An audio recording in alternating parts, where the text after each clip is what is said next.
aquí la tenemos. Este círculo que estamos marcando en pantalla fue el lunes, inicio de la semana pasada. Y esto que estamos viendo justamente aquí fue el viernes. O sea, démonos cuenta cómo tuvimos finalmente esa vuelta en V. Era clave que no revirtiese más movimiento. O sí, pero hasta según qué niveles. ¿Qué niveles? Concretamente, ese nivel clave de anteriores resistencias. ¿Por qué hablamos de todo esto?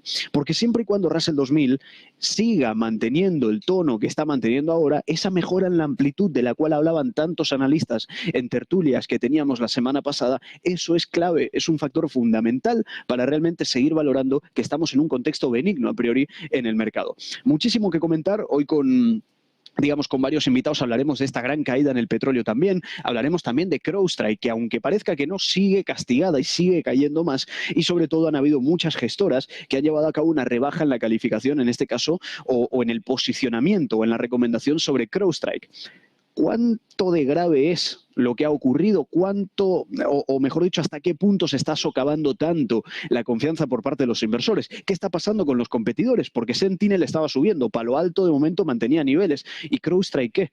¿Estamos ante rebajas o estamos ante una crisis de confianza? Realmente es un tema súper interesante que vamos a intentar abordar hoy, como decíamos anteriormente, con varios invitados. Y esta fue, lo que decía antes, la imagen del fin de semana. De hecho, el pistoletazo de salida, realmente podríamos llegar a decir, de lo que iba, y de hecho es y será, precisamente esta semana. Recién ahora estamos a martes y hay mucho que comentar al respecto de esto. Esto era la carta oficial que lanzaba, de hecho, Joe Biden, incluso dando apoyo en este caso a la que ya parece ser a toda luz Kamala Harris como nueva candidata en este caso para los demócratas para enfrentarse en este caso a Donald Trump. ¿Cómo están las encuestas en términos generales? Porque claro, con todo lo que ha estado ocurriendo, recordemos que aún así Donald Trump mantenía cierto grado de liderazgo, podríamos, bueno, realmente esta imagen lo expresa bastante bien. Mantenía y mantiene cierto grado de liderazgo. Y además, un apunte que de hecho justamente lo extraía de Alpha Target, de Bloomberg Terminal también. Esta línea que estamos viendo aquí, esto no es el Nasdaq, esto no es semiconductores, esto no es Nvidia, esto es básicamente la preferencia, digamos, de Donald Trump, esta imagen que estamos viendo aquí, pero de una forma un poquito más diseccionada. Démonos cuenta cómo ha pasado justamente esa preferencia por Trump, por impulsos muy exponenciales y muy verticales. Y si además atendemos al gráfico y prestamos atención, nos vamos a dar cuenta que aquí es donde está lo grueso, porque aquí hemos pasado de casi, fijaos, un 50 en el que solía estar a 67 y más. Digo más ¿por qué? Porque en otras imágenes más actualizadas llegamos a estar rozando el 70 e incluso un poquito más, que lo vamos a comentar justamente ahora. Importante este gráfico, de hecho lo hablaba en un gráfico similar, lo hablábamos la semana pasada con varios invitados en tertulias de geopolítica y fijaos, lo importante, lo llamativo, lo que más destaca a simple vista en este gráfico es la gran caída de Biden, obviamente, pero el ascenso que estamos empezando poco a poco a ver en Kamala Harris. Pero realmente Kamala Harris enfrenta varios retos, varios desafíos, que también lo hablaremos hoy con varios invitados, que sirven un poco para entender poco a poco hacia dónde se están dirigiendo, sobre todo del lado demócrata, en un año electoral clave que además tienen el tiempo bastante en contra. Hay algunos que alegan que tienen tiempo suficiente, otros que no, otros que van muy justos, otros que para realmente hacerte con, digamos, por así decirlo, los votantes, traer una imagen nueva, bueno, no tan nueva, ¿no? Pero una imagen que lo último que se vio no fue del todo bueno y ahora se sustituye rápidamente a falta de, ¿cuánto? 4 meses menos escasos de las elecciones, pues evidentemente representa un reto, en este caso, en toda regla. Y así es como estaba día 18 la preferencia por Donald Trump. Démonos cuenta, 75% de probabilidad que se le atribuía a la posible victoria, en este caso, del expresidente Donald Trump. Repito, a día 18, o sea, realmente hace menos, en este caso, de una semana, ¿no? Entonces, viendo todo esto, conviene entender y conviene empezar a digerir todo lo que está ocurriendo desde el día domingo, que como decía anteriormente, lo vamos a comentar con varios invitados. ¿Cómo está ahora mismo el posicionamiento en lo que viene siendo Kamala Harris? Es decir, ¿cuánto de aprobación o desaprobación le otorga el mercado? Bueno, empezamos a ver un poquito más de lo que tenía Biden, es decir, de momento cuenta con una aprobación del 38, es decir, dentro de lo que cabe relativamente baja la aprobación. pero no del todo. Ya han conseguido recaudar 90 millones. Luego vamos a hablar en mayor profundidad. Pero de momento lo que estamos viendo es que no lo lleva igual que lo lleva Donald Trump y evidentemente esto supone un reto bastante importante, como decíamos antes, a muy poquitos meses de que se celebren finalmente las elecciones. Y ahora entrando un poquito más en materia de mercado, en este caso, creo que es súper interesante este gráfico que vamos a comentar aquí porque, claro, año electoral, año electoral, año electoral. Venimos hablando mucho de la, en este caso, estacionalidad, etcétera, etcétera. Pero, ¿cómo se comporta realmente el S&P en años electorales? Démonos cuenta, y si los compañeros pueden poner un segundito pantalla completa, si nos damos cuenta de una cosa, aquí hay dos lecturas, dos imágenes que son clave. Fijémonos. Por un lado, bueno, ambas imágenes son de año electoral, que evidentemente eso está claro, ¿vale? Y evidentemente es la comparativa, ¿de acuerdo? Con, en este caso, año electoral con el resto de años. ¿Qué vemos en general? ¿Es alcista o no? Sí, pero atención a esto. Pongamos el foco en esta gran caída. Esto es una media, ¿de acuerdo? Desde el año 50, esto es una media, pero fijaos aquí cuando dicen un vistazo más limpio. Dicen de limpio, ¿por qué? Porque, pensemos, ¿qué hay aquí en el medio como factor clave que llegó a ocurrir y que en última instancia acabó tergiversando la lectura estadística de estacionalidad? ¿A qué me vengo a referir? Aquí en el momento en el cual, en esta otra imagen, en el cual excluimos el año 2008, recordemos John McCain versus Barack Obama ganó, etcétera, etcétera. Claro, fue un año electoral, pero fue un año electoral inmerso en una de las mayores crisis financieras, con una de las mayores caídas en el mercado. Entonces, en el momento en el cual excluimos año 2008, pero nos quedamos con el resto de años electorales desde el año 50 en adelante, fijémonos cómo cambia la foto. Y ahora hagamos la comparativa, ¿verdad? Ahora hagamos la comparativa precisamente de todos los años electorales, incluyendo la caída de 2008, y en el momento en el que la excluimos, se nos queda una curva bastante mejor, ¿verdad? Démonos cuenta cómo afecta en este aspecto, en este sentido, precisamente un año electoral tan malo como fue precisamente el 2008, seguido de una gran crisis. Entonces, esto es muy interesante, perdón, ahí está, esto es muy interesante y muy importante vigilarlo porque precisamente nos indica que todo este fondo de mercado que estábamos empezando a ver, primero, corresponde a año electoral, es decir, nuevamente, y eso que a veces podemos llegar a ser un poquito enemigos de la estacionalidad, al menos en lo personal, cuando no tenemos en cuenta según qué otros factores adicionales. Pero si nuevamente, en este caso, volvemos al concepto de estacionalidad de año electoral, de momento 2024 está siendo un año muy, muy bueno. Por lo tanto, no nos podemos quejar. De hecho, está siendo un año, si me apuráis, similar precisamente a esta imagen de aquí. Luego veremos, ¿no? ¿Por qué comento esto? Más allá de excluir el año 2008, ¿por qué comentamos esto? Porque es muy, pero que muy importante ver lo que podemos llegar a ver aquí a partir de ahora. Señores, estamos a día 23 de julio. En nada y menos, ya entramos en agosto y agosto es una estacionalidad muy floja, ¿de acuerdo? Entonces, teniendo en cuenta año electoral, a priori apunta a esta posible hipotética caída, incluyendo 2008, pero cuando quitamos 2008 de la lista, ¿qué hay? ¿Subidas? Sí, subidas en términos generales, pero, fijaos, agosto, septiembre, ¿qué hay? Debilidad. Incluso hasta octubre, que se estira digamos, la lateralidad. Entonces, esta debilidad también puede llegar a ser clave en ese factor estacional, ¿de acuerdo? Atendiendo precisamente a una de las imágenes que también compartíamos hace relativamente poco, de entender cómo se suele mover agosto en todos los aspectos, pero también en año electoral. Que a priori en año electoral, según señala Carson en este research, a priori apunta que es positivo, pero excluyendo esta variable, es un mes bastante flojo. Vale, así que vamos a estar muy atentos a esto porque esto también marca bastante el rumbo de los mercados. Y si fuese poco, traemos un poquito más de información al respecto. Estacionalidad de agosto-septiembre en distintos activos. Esto es como el heat map, el mapa de calor que se le suele llamar. No se libra nada. Bueno, a ver, no es que se libre nada. Septiembre es bastante más... Fijémonos en septiembre, vemos bastante más rojo oscuro. Eso significa que es bastante más contractivo. ¿Qué se salva en agosto según un poco la estadística? Bueno, pues a priori lo que estamos viendo es que se salva.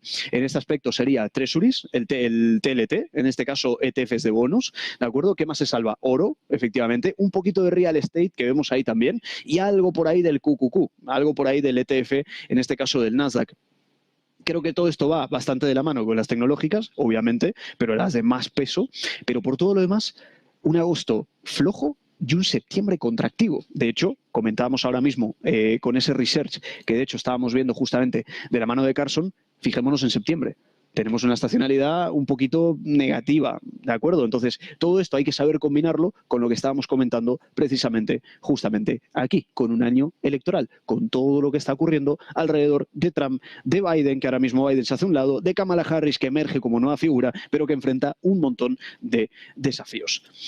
Fijémonos en una cosa, mucha gente dice, ¿cómo se comporta el SP cuando, digamos, hay un gobierno demócrata, republicano? Pues a priori al SP parece darle un poquito igual quién esté gobernando. Y ya no es una opinión mía, es una cuestión de que miremos un poquito el gráfico y empecemos a entender que sí, efectivamente, podemos llegar a pasar por alguna serie un poquito más débil, fijémonos sobre todo en este entorno, pero claro, esto fue una crisis bastante importante que luego se comió dos crisis, de hecho, justamente en este lado, ¿no? Que gobernaban precisamente los republicanos. Fijémonos, 2000, bueno, un poquito más adelante de 2000 y luego la de 2008 que se la comió de lleno justamente en elecciones y que ahí le pasaban el testigo, en este caso a los demócratas.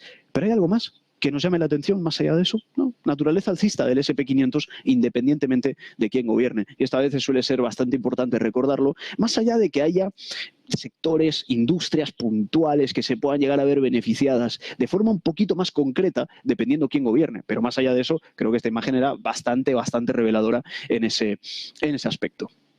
¿Qué viene ocurriendo, sobre todo, no tanto esta semana, pero qué viene ocurriendo sobre todo semana pasada? La semana pasada hubo un incremento bastante importante en lo que se le suele llamar inflows, entradas de capital. Fijémonos, semana pasada las entradas de capitales aumentaron en 39.000 millones de dólares. Es la segunda cifra más alta de, en este caso, he puesto del año pasado, pero de hecho me refería a este año, ¿vale? Lo habré puesto mal en ese aspecto, porque démonos cuenta que el nivel de entrada de capital que hemos estado viendo ahora en el mercado queda un poquito por debajo de la que estábamos viendo, sobre todo en marzo aproximadamente, pero más o menos queda a la par, en el sentido marzo y julio en este caso, grandes entradas de capital en una enorme diferencia al resto de meses que hemos estado viendo, lo cual no es del todo malo. ¿Os acordáis cuando hablamos de amplitud de Russell 2000? La semana pasada hablábamos de que Russell 2000 no es que la gente o los inversores, tanto retail como institucionales, estuviesen haciendo stock picking de acciones de pequeña y mediana capitalización. No, no, no. La mayoría de los flujos de capitales, y esto lo hablamos en varias ocasiones la semana pasada, se estaban yendo al IWM, al ETF del Russell 2000. O sea, la mayor parte de ese capital allocation no iba tanto a la selección de acciones individuales, iba a los ETFs. Esto lo quiero juntar un poco con lo que os estaba enseñando antes justamente aquí. Demos cuenta que además, dentro de lo que cabe, coincide bastante bien. Fijémonos. Acordémonos de esta vuelta en U. No estamos hablando de patrones de análisis técnico, ¿eh? No estamos hablando de eso. Estamos hablando de la vuelta en V que tuvo el Russell 2000 la semana pasada. Todo esto fue semana pasada, ¿de acuerdo? Todo esto fue incremento y caída posterior. ¿Sí o no? Vale, juntémoslos ahora con esto. ¿Ves? Esto que estamos viendo aquí, fijaos, 1.400 millones de dólares salieron por la puerta del IWM el jueves. La tercera salida diaria más grande del fondo de pequeña capitalización en los últimos 3 años. Quiero que pongamos el foco aquí. No solamente en la salida, démonos cuenta. Salida de capital, sí, y entrada, ¿lo vemos? ¿Sí o no? Fuerte entrada de capital, fuerte salida de capital. ¿Nos suena? Bien, esta combinación de ver un poco los flujos de entrada de capital combinado con, no tanto el técnico, combinado con el precio, puramente con el movimiento, es bastante revelador para entender si hay una divergencia o no. Es decir, para entender si hay una sobreextensión de un movimiento a priori en el gráfico, pero sin verlo reflejado en los inflows o en los outflows en este caso, ¿no? Entradas y salidas de capital. Lo que significa esto, básicamente, esto es como ponerle un double check, es como hacerle doble visto a ese movimiento que tuvo el Russell y que básicamente fue genuino, fue real en cualquier caso, ¿vale?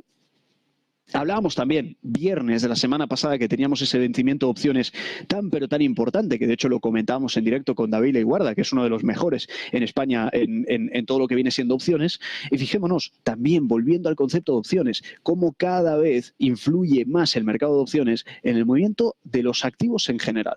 Podemos decir índices, podemos decir, por ejemplo, Tesla, que Tesla estuvo subiendo bastante y en una gran medida esa subida fue por cierre de cortos. Démonos cuenta cómo altera el mercado y además cada vez va en aumento. Hace 10 años ya había influencia, pero en la comparativa con la actualidad es apabullante el número de opciones, o mejor dicho, el número de volumen de opciones que está en este caso, digamos, influenciando al mercado, tanto positiva como negativamente, pero ahí está, ¿vale? Fijaos, niveles de negociación de opciones call, es decir, calls compradas en este caso del IWM, supera el máximo alcanzado en el año 2023. Démonos cuenta, el pivote de la FED, precisamente, ¿de acuerdo? Y aquí es donde veíamos justamente un incremento bastante importante en este caso, el IWM también, mediante volumen de opciones call. Es una manera también de acabar de reafirmar todo lo que está ocurriendo básicamente, ¿no? Fijaos. Entonces, ¿por parte de quién? Porque decíamos retail, o sea, digamos, minoristas, institucionales, pues el minorista está entrando muy fuerte actualmente en Russell 2000. Démonos cuenta que el incremento, fijaos, gran parte del volumen pertenece a inversores retail. Es decir, como nosotros, como los que estamos aquí, evidentemente puede haber fondos detrás, pero también hay una gran parte de retail. Fijaos todo lo que ocupan los retails en esta locura, en esta, digamos, en esta gráfica, ¿de acuerdo? Es una locura, es un nivel muy, muy alto que además supera con creces todo lo que veníamos viendo a lo largo del año. Entonces, esto es una manera de confirmar, en cualquier caso, toda esa rotación de la cual venimos hablando.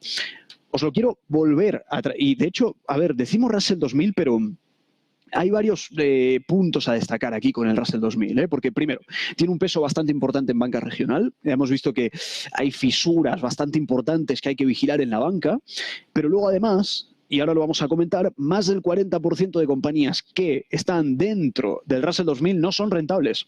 Entonces, comentamos Russell 2000, pero no nos pasemos, te quiero decir. O sea, hay más ETFs para ver. Estaba, por ejemplo, el Vanguard Small Caps ETF. Está, por ejemplo, el RSP, que es el SP500 equiponderado, perdón, y sirve como medida de amplitud. O sea, no nos quedemos solo con el Russell 2000 a nivel de medida de amplitud, pero sirve bastante para ver un poco el sentimiento, cómo está yendo en términos generales. Quiero irme a un punto, concretamente el Russell 2000, ahora lo vemos estar, digamos, ahora lo vemos subiendo, pero estuvo mucho tiempo atascado, mucho tiempo. Démonos cuenta que todo lo que estamos viendo aquí, esta lateralidad que veíamos, más del 20% de, digamos, de amplitud de ese rango lateral, estuvo atrapado aquí casi 700 días. En términos generales, si nos vamos un poquito, y ahora lo vais a entender por qué digo todo esto, ¿verdad que si a partir de ahora, por lo que sea, en una hipótesis, el mercado empieza a subir y, por ejemplo, no sé, Russell 2000 vuelve a máximos y supera máximos o lo que sea, estamos todos de acuerdo que este punto que estamos viendo aquí habrán sido los mínimos? Es decir, Russell haciendo mínimos y repuntando nuevamente. ¿Estamos todos de acuerdo con eso? Sí, ¿verdad? Porque evidentemente cuando superamos máximos históricos, pues el último mínimo fue el último mínimo creciente antes de romper máximos. Vale, quedémonos con esto, ¿vale? Todo este entorno sería una hipótesis de suelo de mercado. Nos falta, porque todavía tendría que subir más. Pero en el hipotético caso de que este sea un a priori hipotético suelo en el Russell 2000, démonos cuenta de este insight. ¿Cómo tiende a comportarse el Russell 2000 cuando el mercado ha hecho suelo? En este caso, el Russell ha hecho suelo. Estamos hablando de este hipotético suelo. Bueno, ¿cómo se tiende a comportar en términos generales? En términos generales, muy bien. Pero lo que sí que podríamos llegar a decir es que los últimos repuntes un poquito más verticales se tienden a ver al final de la curva, no tanto al principio. Es decir, podríamos llegar a decir que rompe con timidez y que a partir de ahí vemos un poquito más de subida a lo largo del tiempo. Pero la media, en este caso, fijémonos, 2023, y fijémonos sobre todo en la media de cuando hace suelo, tiende a comportarse, ¿de acuerdo?, de forma positiva. Y diréis, bueno, esto es lógico. Bueno, no, lógico no es. Un activo puede hacer suelo, repuntar un poquito, romper máximos históricos y no poder contra eso romper un poco y regresarse, es decir, que tenga un, digamos, un retroceso que vuelva hacia atrás y que rompa tendencia. O sea, no es la norma que digamos, un índice, un mercado haga suelo y que a partir de ahí sí o sí para arriba. No, pero qué locura es esta. No, pero por eso es importante ver precisamente todo este tipo de insights o de estadísticas. Pero ahora traemos la mala en este aspecto, ¿no? Y traemos una que a lo mejor ya no es tan alentadora como la que veníamos comentando justamente aquí. Fijaos. Y esto es bastante revelador justamente en el sentido de cuál es la comparativa que vemos en el SP y en el Russell 2000. Ya sabemos que el SP es bastante más fuerte en ese aspecto, pero fijaos cuál es en este caso, expectativas de earnings, expectativas de beneficios. De momento no son muy buenos. Fijaos, small caps, earnings expectations down. O sea, esto es lo que significa es que las expectativas de beneficios a la baja. Pero en cambio, en las large cap, que sería justamente SP500, van para arriba. O sea, tenemos por un lado SP arriba y por otro lado Russell 2000 abajo. Independientemente de todo ese movimiento que estamos comentando ahora. Una cosa es la evolución de lo que es el selectivo y otra cosa son los earnings que el selectivo contiene de forma implícita.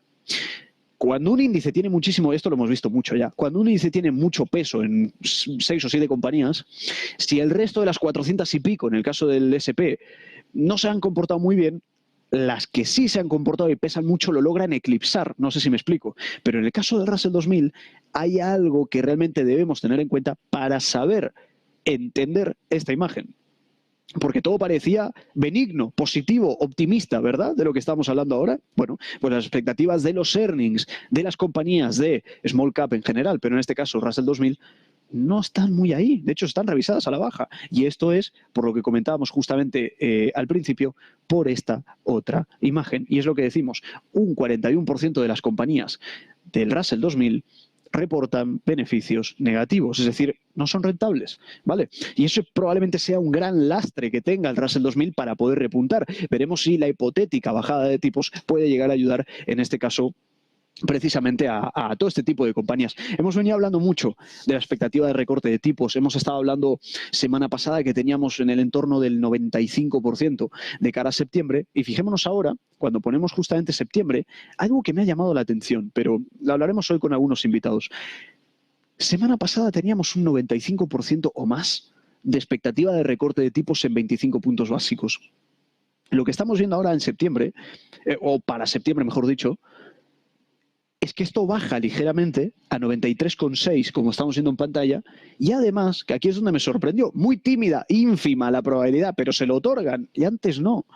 Ahora, evidentemente es, repito, ridículo el número, 2,5% de probabilidad, fijaos, el binomio, 4,75,500 puntos básicos. Es decir, ya hay incluso una estimación del mercado. Esto al final sirve como indicador de optimismo, básicamente, ¿no? Aunque sea muy pequeñito digamos, el número, 2,5% de probabilidad de que haya un recorte de hasta 50 puntos básicos en septiembre. Obviamente, creo que a priori muchos pueden llegar a pensar que es un poco una locura, ¿no? Pero en general, lo que se hace con todo esto es sumar, digamos, este 2,5 y sumarlo al 93,6 de 25 puntos básicos de probabilidad de recorte de tipos. Sumamos todo esto y nos da 96,1 y con eso es con lo que nos quedaríamos, básicamente. Ahora incluso hay más probabilidad de lo que había la semana pasada en ese entorno de ese sentimiento de recorte de tasas para septiembre. Todo esto, evidentemente, ayudaría a todas estas compañías que venimos comentando justamente ahora mismo. A pesar de todo eso, mucho small cap, mucho mid cap, mucha rotación. Large cap sigue mandando, pese a todo, y aunque nos duela, a los amantes de la amplitud y a todos los que queremos ver una amplitud más saludable en el mercado, sigue mandando el large cap. Bueno, una imagen habla más que 1000 palabras, y aquí vemos dónde están, digamos, la entrada de, digamos, fondos en small caps y en large caps. O sea, no es que haya una divergencia, es que son directamente, absolutamente distintas entre sí, ¿no? Entonces, bastante importante también. Fijaos en lo siguiente, el posicionamiento en acciones excluyendo empresas tecnológicas de gran capitalización experimentó un impulso. Démonos cuenta que en el momento en el que recogemos tecnológicas, así de magníficas, etcétera, etcétera, vemos subidas, pero cuando tomamos el SP y excluimos este factor, 7 magníficas tecnológicas, también hemos estado viendo un incremento. ¿Qué significa todo esto? Amplitud, nada más. Amplitud es una subida más, digamos, saludable de lo que veníamos viendo anteriormente, que teníamos niveles de amplitud súper mega flojos. Para que entendamos esto, amigos, la amplitud es tan, pero tan importante porque nos sirve para identificar que cuando un mercado está subiendo y es por 4, 5, 6 o 7 compañías, cuando esas 4, 5, 6 o 7 compañías se vean debilitadas, todo el mercado va a reflejar esa debilidad. Pero cuando tenemos amplitud, tiende a ser un poco más saludable porque habla de una foto más fidedigna, de un mercado que realmente sube, no que 400 y pico largas no suben, pero 4, 5, 6 o 7 sí que suben. ¿Se entiende? Por eso es tan importante la amplitud. Démonos cuenta de esto y creo que esto también lo comentaba Cameron Dawson, creo que es bastante importante, y decía, los spreads de crédito contenidos, es decir, que no se amplíe el diferencial, el spread, que no se dilate demasiado, como están contenidos comprimidos, decía, los spreads de crédito contenidos indican que las correcciones de las acciones tienen más que ver, fijémonos, con el posicionamiento, las valoraciones, los rendimientos y o la liquidez, que con las expectativas de crecimiento futuro. Es una manera de empezar a entender el motivo que hay detrás de la subida. Porque lo decían, posicionamiento, valoraciones, rendimientos y o liquidez. Todo esto mucho más que expectativas de crecimiento futuro. Bueno, es un poco lo que el mercado a priori podría parecer que se está apoyando, pero en última instancia lo que nos importa como inversores es que siga subiendo, básicamente. Creo que casi todos podemos llegar a estar de acuerdo en ese aspecto. Fijémonos en esto, y esto me ha llamado mucho la atención y por eso dije, hoy lo tenemos que traer a Negocios Televisión, porque es bastante revelador respecto a según qué temas. ¿A cuál? La mayoría de analistas, yo en este caso soy analista de mercados, pero la mayoría de analistas, gestores, traders, inversores o quien sea, estamos muy acostumbrados a ver lo típico, es decir, el indicador de confianza, de confianza del consumidor de la Universidad de Michigan, etcétera, etcétera. Pero hay otro tipo de indicadores que tienden a ser también bastante reveladores cuando incluimos la variable, fijaos, el índice de confianza de Twitter, bueno, X actualmente en la actualidad, de Goldman, alcanza su nivel más alto desde principios del año 2020. Lo que hay que destacar aquí son varios puntos para que lo podamos llegar a entender. Y es que si tomamos la referencia de este indicador de Goldman de Twitter, lo que al final acabamos obteniendo es un indicador que probablemente es más rápido, más cambiante, pero porque precisamente se basa en redes sociales. ¿Y cómo son las redes cuando algo llega, digamos, al público en general? Pues bastante más volátiles, bastante más reactivas en términos generales. Pero llama la atención, y claro, mucha gente podrá estar en contra, a favor de esto, pero lo que llama la atención es el hecho de que llevan correlación. Eso es lo que me sorprendió.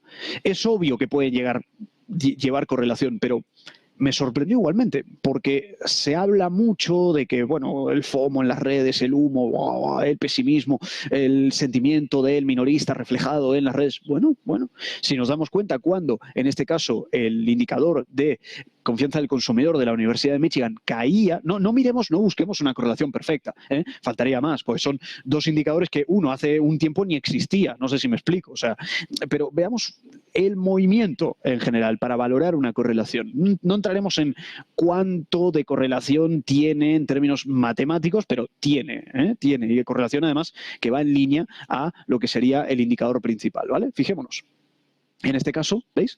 Cuando los dos bajan, básicamente. Cuando vemos un repunte también repunta, cuando vemos caída también cae, y ahora estamos viendo repunte. En este caso una caída en el indicador de confianza del consumidor de la Universidad de Michigan, pero el indicador de, en este caso, confianza de Twitter de Goldman en niveles prepandemia. Niveles prepandemia. Démonos cuenta. Entonces, llama la atención a priori. Es simplemente que probablemente, esto lo es una hipótesis, la dejo a que cada uno lo pueda llegar a valorar, ¿será que a lo mejor se adelanta más rápido por ser un indicador más volátil, con mayor tendencia a variaciones, pero a lo mejor sabiendo que van correlacionados ahora? Lo que estamos viendo que es como una especie de divergencia, ¿no? A priori, o sea, caída ligeramente de confianza del consumidor de la Universidad de Michigan, pero fuerte subida en el indicador de confianza de Twitter. Entonces, ¿qué? ¿Con qué nos quedamos, no? Aquí es donde entramos en otra divergencia, que es básicamente la divergencia de lo que vendría a ser sentimientos. Por un lado, lo que estamos viendo es sentimiento del inversor y luego, por otro lado, sentimiento económico. Por un lado, lo que nos encontramos es que el inversor a priori está optimista, como lo estamos viendo aquí, pero luego indicadores de sentimiento económico, véase PMIs, encuestas, etcétera, etcétera, lo tenemos ligeramente a la baja.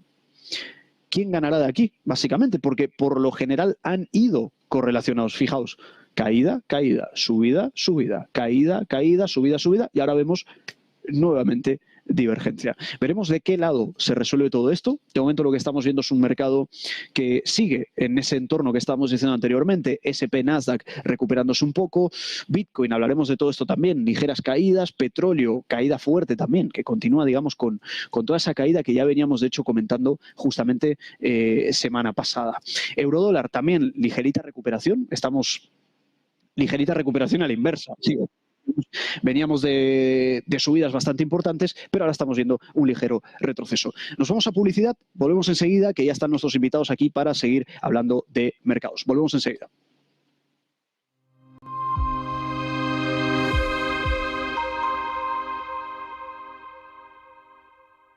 Vuélvete máster en transformar tu carrera. Obtén tu Master in Management con doble titulación de Tulane University, Estados Unidos, y de UFM, en Madrid.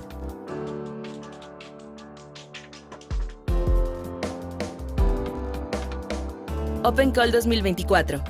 Aplica. Ven al Torreón. Estamos en El Pardo, un espacio único en plena naturaleza.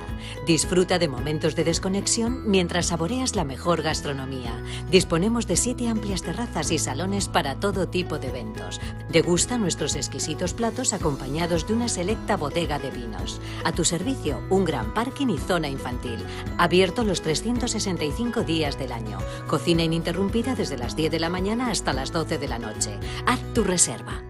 Pensamos que el ciclo económico sigue siendo robusto y, por lo tanto, es un buen momento para tomar riesgo en renta variable. Bajo esta coyuntura, estos son los 3 factores a monitorizar en el tercer trimestre del 2024. En primer lugar, tanto los fundamentales como los análisis técnicos apoyan a los activos de riesgo. Las economías muestran resiliencia y la inflación es persistente, pero también gestionable. En segundo lugar, China se encuentra en un periodo de estabilización controlada. Existen señales claras de recuperación, pero es muy importante que los responsables políticos continúen apoyándola. Y por último, en tercer lugar, dada la dispersión en los mercados, este es un buen momento para las operaciones tácticas. Las empresas estadounidenses de mediana capitalización y los bonos convertibles son una buena opción en este sentido. Y desde una perspectiva sectorial, nos gustan la tecnología y las finanzas.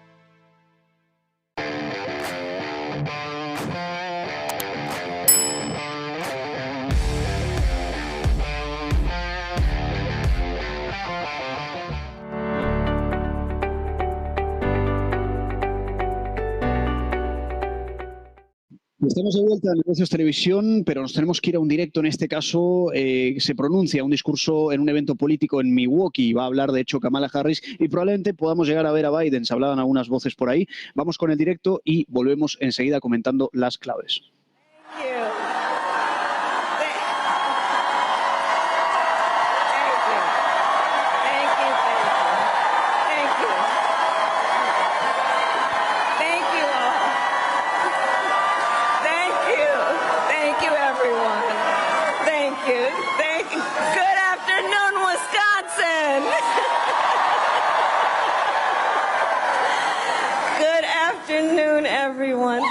It is good to be back. Thank you all very much. Can we please hear it for Leah and her extraordinary story and leadership?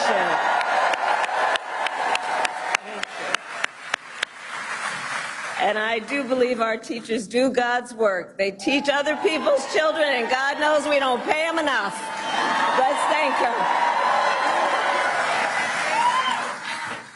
And it is so good to be here and be back with so many extraordinary leaders, including my friend, the great governor of Wisconsin, Tony Evers.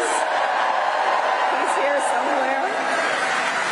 My dear friend, Senator Tammy Baldwin.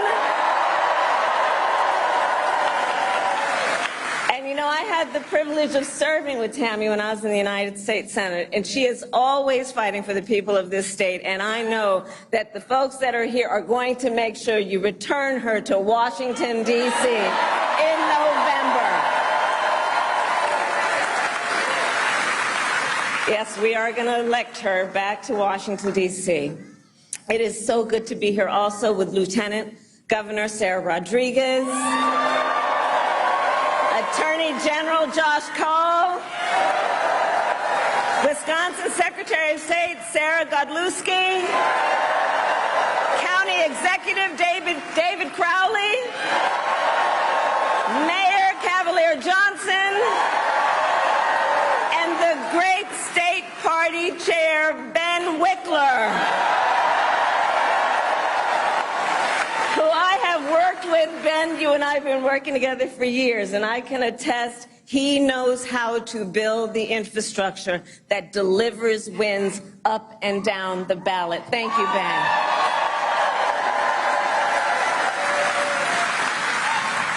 So it is good to be back in Wisconsin, and it is great to be in Milwaukee. As many of you know, our state campaign headquarters are in this city.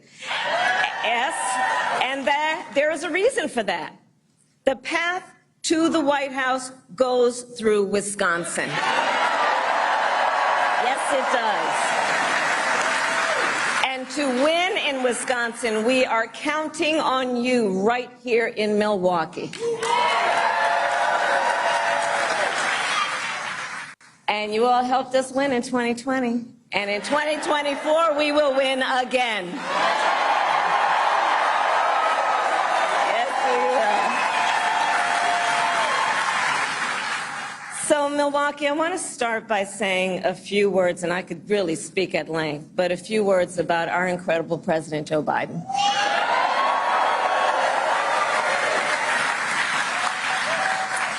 It has truly been one of the greatest honors of my life to serve as Vice President to our President Joe Biden.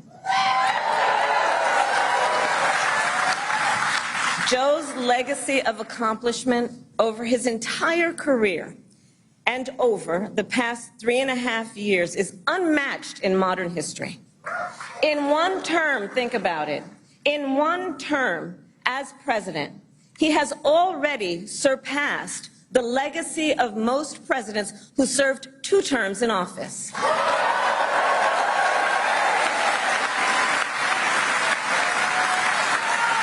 And I know we are all deeply, deeply grateful for his continuing service to our nation.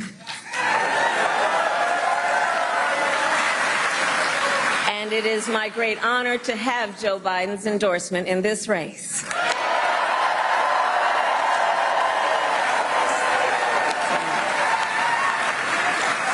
So, Wisconsin, I am told as of this morning that we have earned the support of enough delegates to secure the Democratic nomination.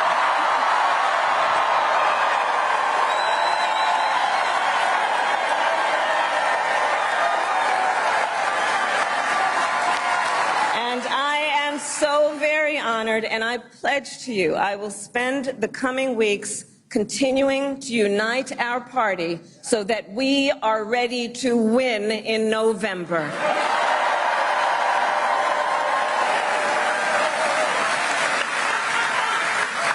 So, friends, we have 105 days until Election Day, and in that time, we've got some work to do.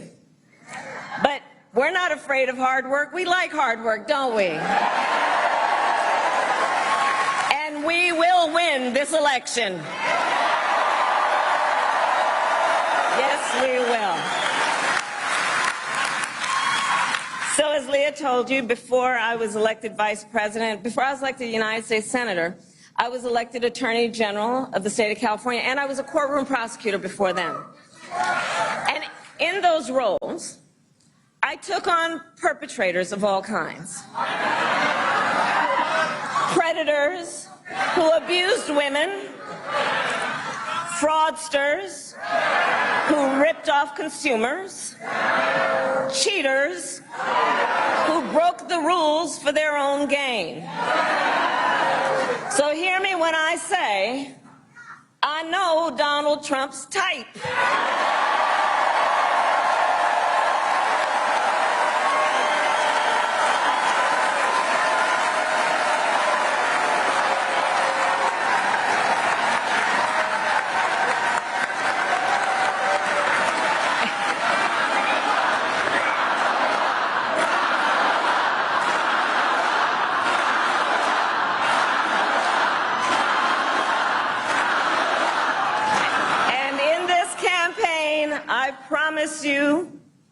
I will proudly put my record against his any day of the week.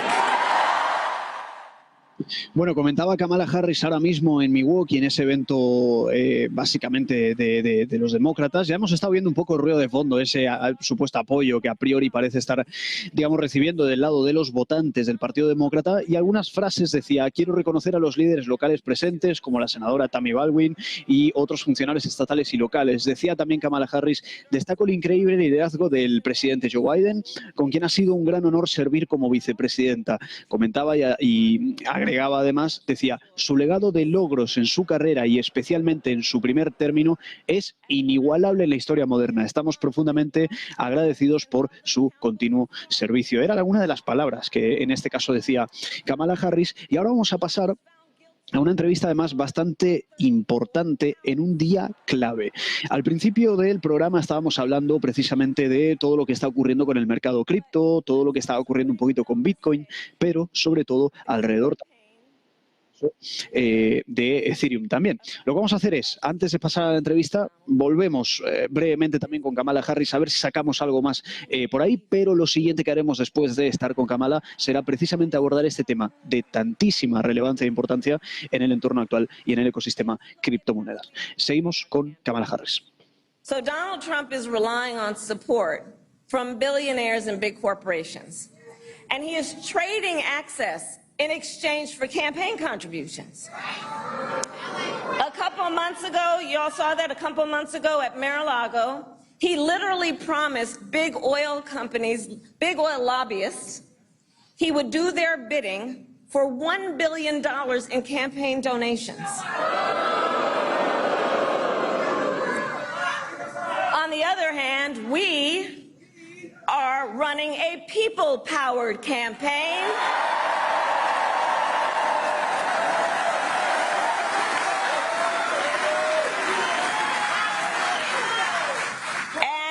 We just had some breaking news. We just had the best 24 hours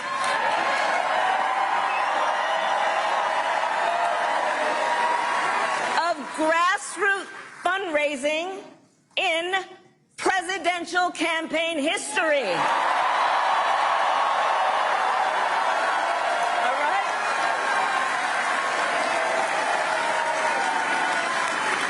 And because we are a people-powered campaign, that is how you know we will be a people-first presidency.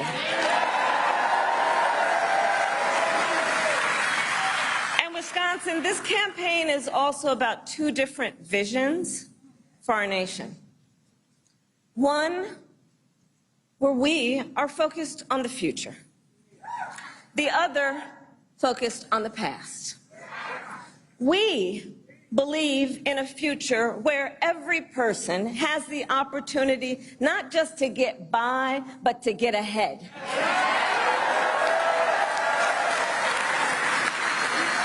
A future where no child has to grow up in poverty. Where every worker has the freedom to join a union.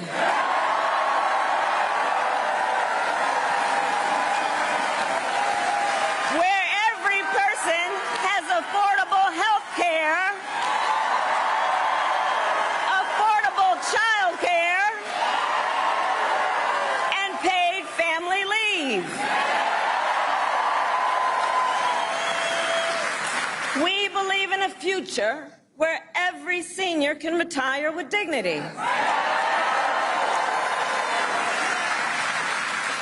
So all of this is to say, building up the middle class will be a defining goal of my presidency.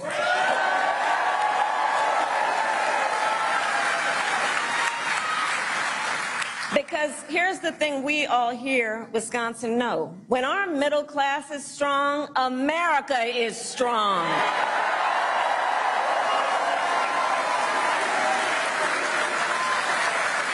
But Donald Trump wants to take our country backward. He and his extreme Project 2025 agenda will weaken the middle class. Like, we know we got to take this seriously. And can you believe they put that thing in writing? Read it. It's 900 pages. But here's the thing. When you read it, you will see Donald Trump intends to cut Social Security and Medicare. He intends to give tax breaks to billionaires and big corporations and make working families foot the bill. They intend to end the Affordable Care Act and take us back then to a time when insurance companies had the power to deny people with pre-existing conditions. Remember what that was like? Children with asthma, women who survived breast cancer, grandparents with diabetes. America has tried these failed economic policies before, but we are not going back. We are not going back. Not going back. We're not going back. We are not going back.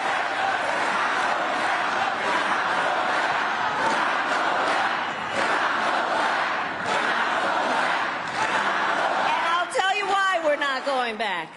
Because ours is a fight for the future. And it is a fight for freedom. Generations of America's, generations, and we have to remember this, the shoulders on which we stand, generations of Americans before us led the fight for freedom. And now, Wisconsin, the baton is in our hands.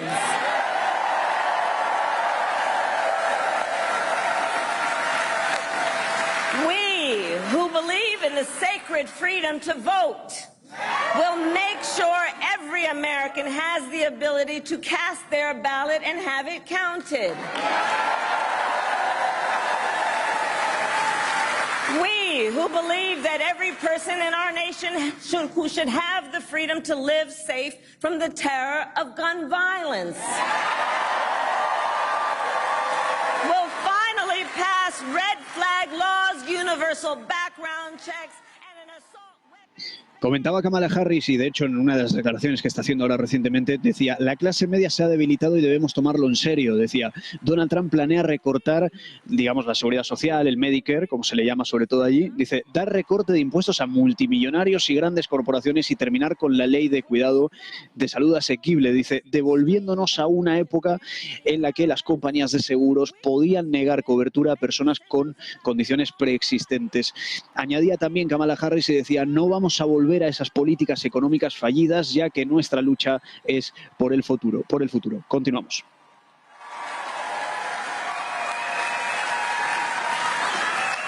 And when Congress passes a law to restore reproductive freedoms, as President of the United States, I will sign it into law.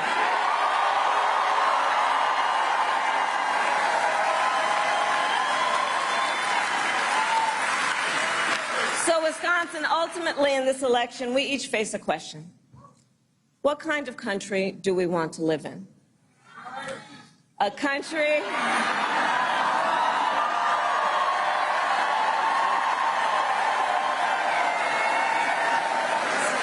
And to your point, do we want to live in a country of freedom, compassion, and rule of law?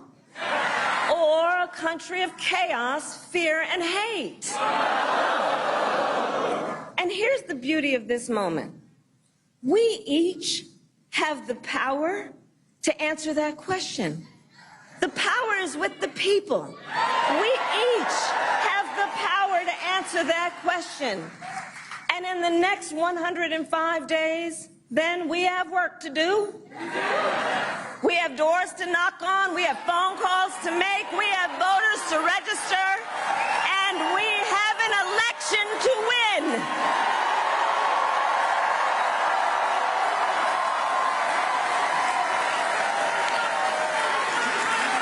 So, Wisconsin, today I ask you, are you ready to get to work? Do we believe in freedom? Do we believe in opportunity? Do we believe in promise of America. And are we ready to fight for it? And when we fight, we win. God bless you. God bless the United States of America.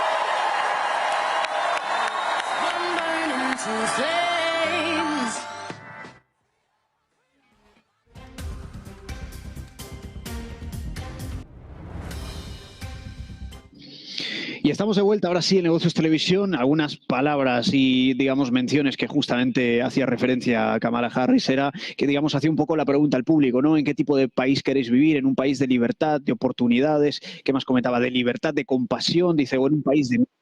etcétera, etcétera, etcétera. Como comentamos anteriormente, y nuestro invitado ya está por aquí con todos nosotros, saludamos a Eneko Nor, cofundador de Staulut. ¿Qué tal, Eneko? ¿Cómo estás? Bienvenido. Hola, ¿qué tal, Franco? Encantado de estar aquí. Pues muchas gracias a ti por venir, como siempre. Y justamente tenía yo una serie de preguntas preparadas y estaba hablando antes con producción y decía, hoy tiene que venir Eneko porque hoy es un día clave. Finalmente se ha confirmado esa, digamos, la aprobación y justamente ha empezado a cotizar, en este caso, el ETF al contado de Ethereum. Hemos visto un entorno, bueno, no solamente por eso, ¿no? Hemos visto algunas declaraciones. Somos, de hecho, también conscientes de lo que ocurrirá dentro de muy poquito, dentro de pocos días, en esa convención en Nashville, en ese evento justamente en el Bitcoin Conference 2024, que ya sabemos que va a participar Donald Trump, Catherine Good, etcétera, etcétera. En general, ¿cómo estás viendo todo el mercado cripto en general, Eneko? ¿Y qué opinas justamente de, o mejor dicho, qué impacto crees que puede llegar a tener justamente la aprobación final que hemos conocido del ETF al contado de Ethereum, que de hecho ya está cotizando? No se podría hacer análisis técnico apenas, porque lleva una vela de 4 horas nada más, pero más allá de eso, ¿cómo lo estás viendo en términos generales? Bien, en general se ha lanzado el ETF de Ethereum en un momento muy bueno para cripto. Se ve, está cambiando la actitud del sentimiento un poco de la administración americana en cuanto a cripto, de ser totalmente anticripto, de banear, de prohibir, con la influencia de Trump, que se ha convertido en un super fan de cripto, que quiere que los bitcoins se minen en Estados Unidos, que quiere que la innovación financiera a través de cripto se quede en Estados Unidos y tal.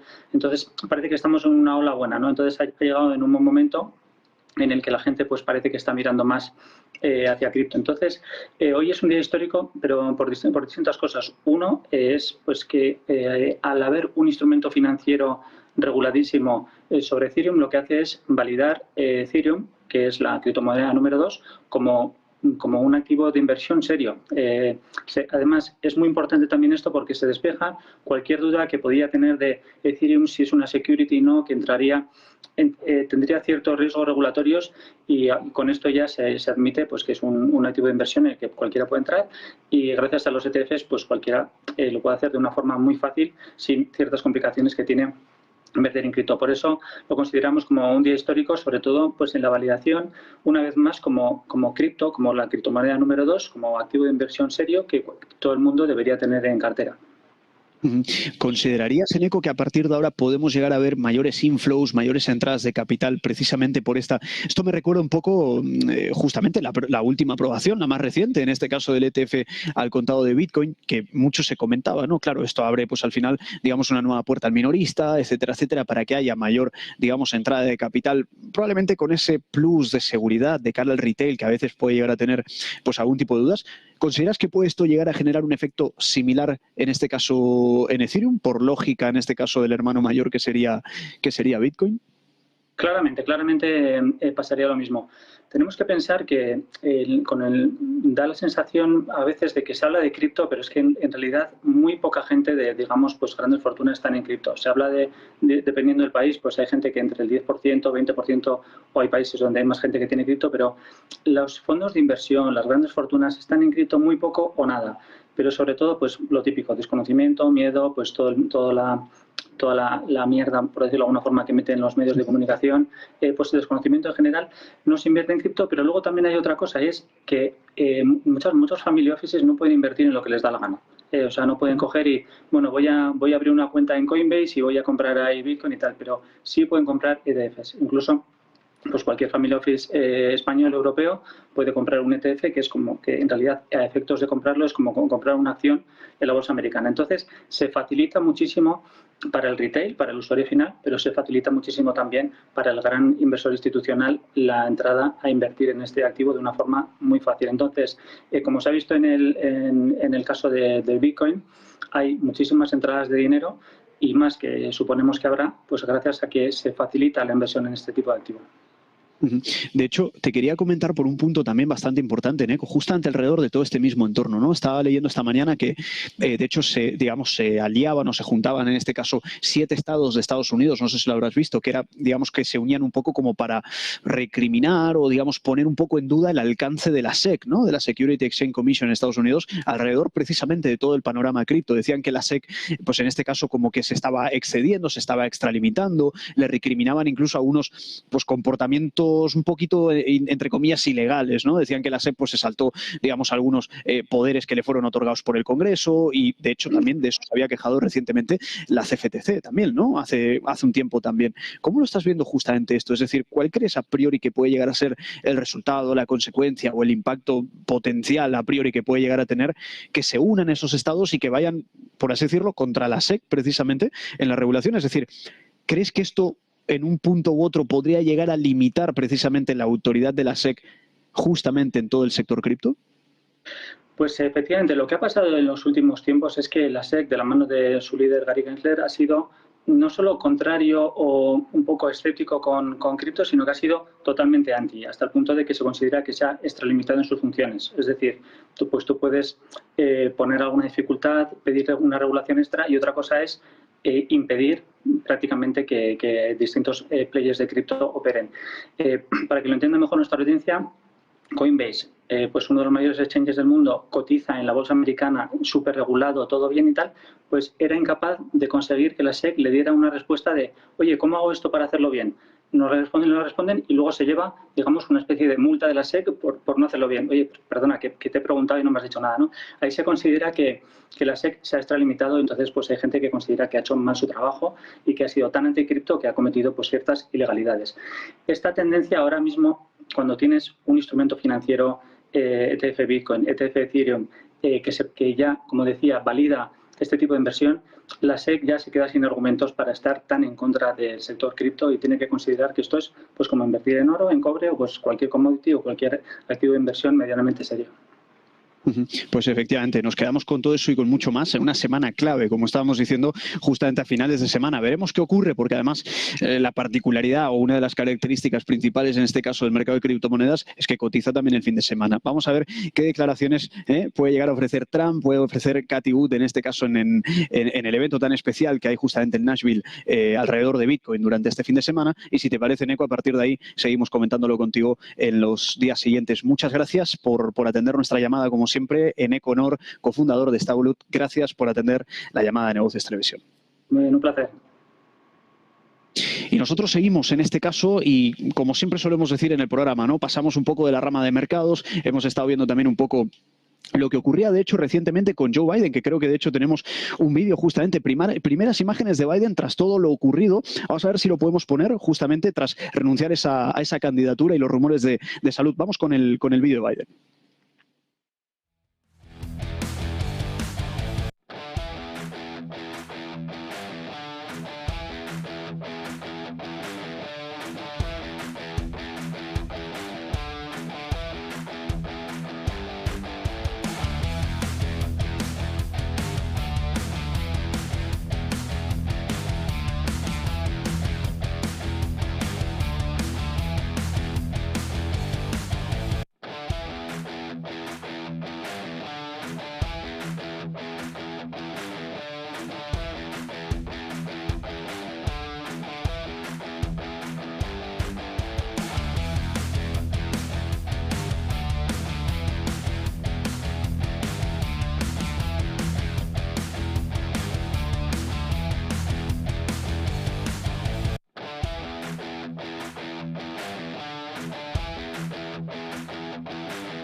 Pues estamos viendo esas imágenes, ¿no? Haciendo, digamos, el thumbs up, que se le llama tanto en inglés en este caso, esos gestos, digamos, de que a priori pues estaría todo bien, pero bueno, básicamente hay bastante alrededor, digamos, bastante seguimiento alrededor de Biden, no solamente por lo ocurrido con su salud, sino por el comunicado, etcétera, etcétera, tal y como estábamos justamente comentando. Y como decíamos antes, pasamos de la rama de mercados y en este caso pasamos del lado de geopolítica y saludamos a Manuel López Linares, profesor de Relaciones Internacionales en la Universidad Pontificia de Comillas. ¿Qué tal, Manuel? ¿Cómo estás? Bienvenido.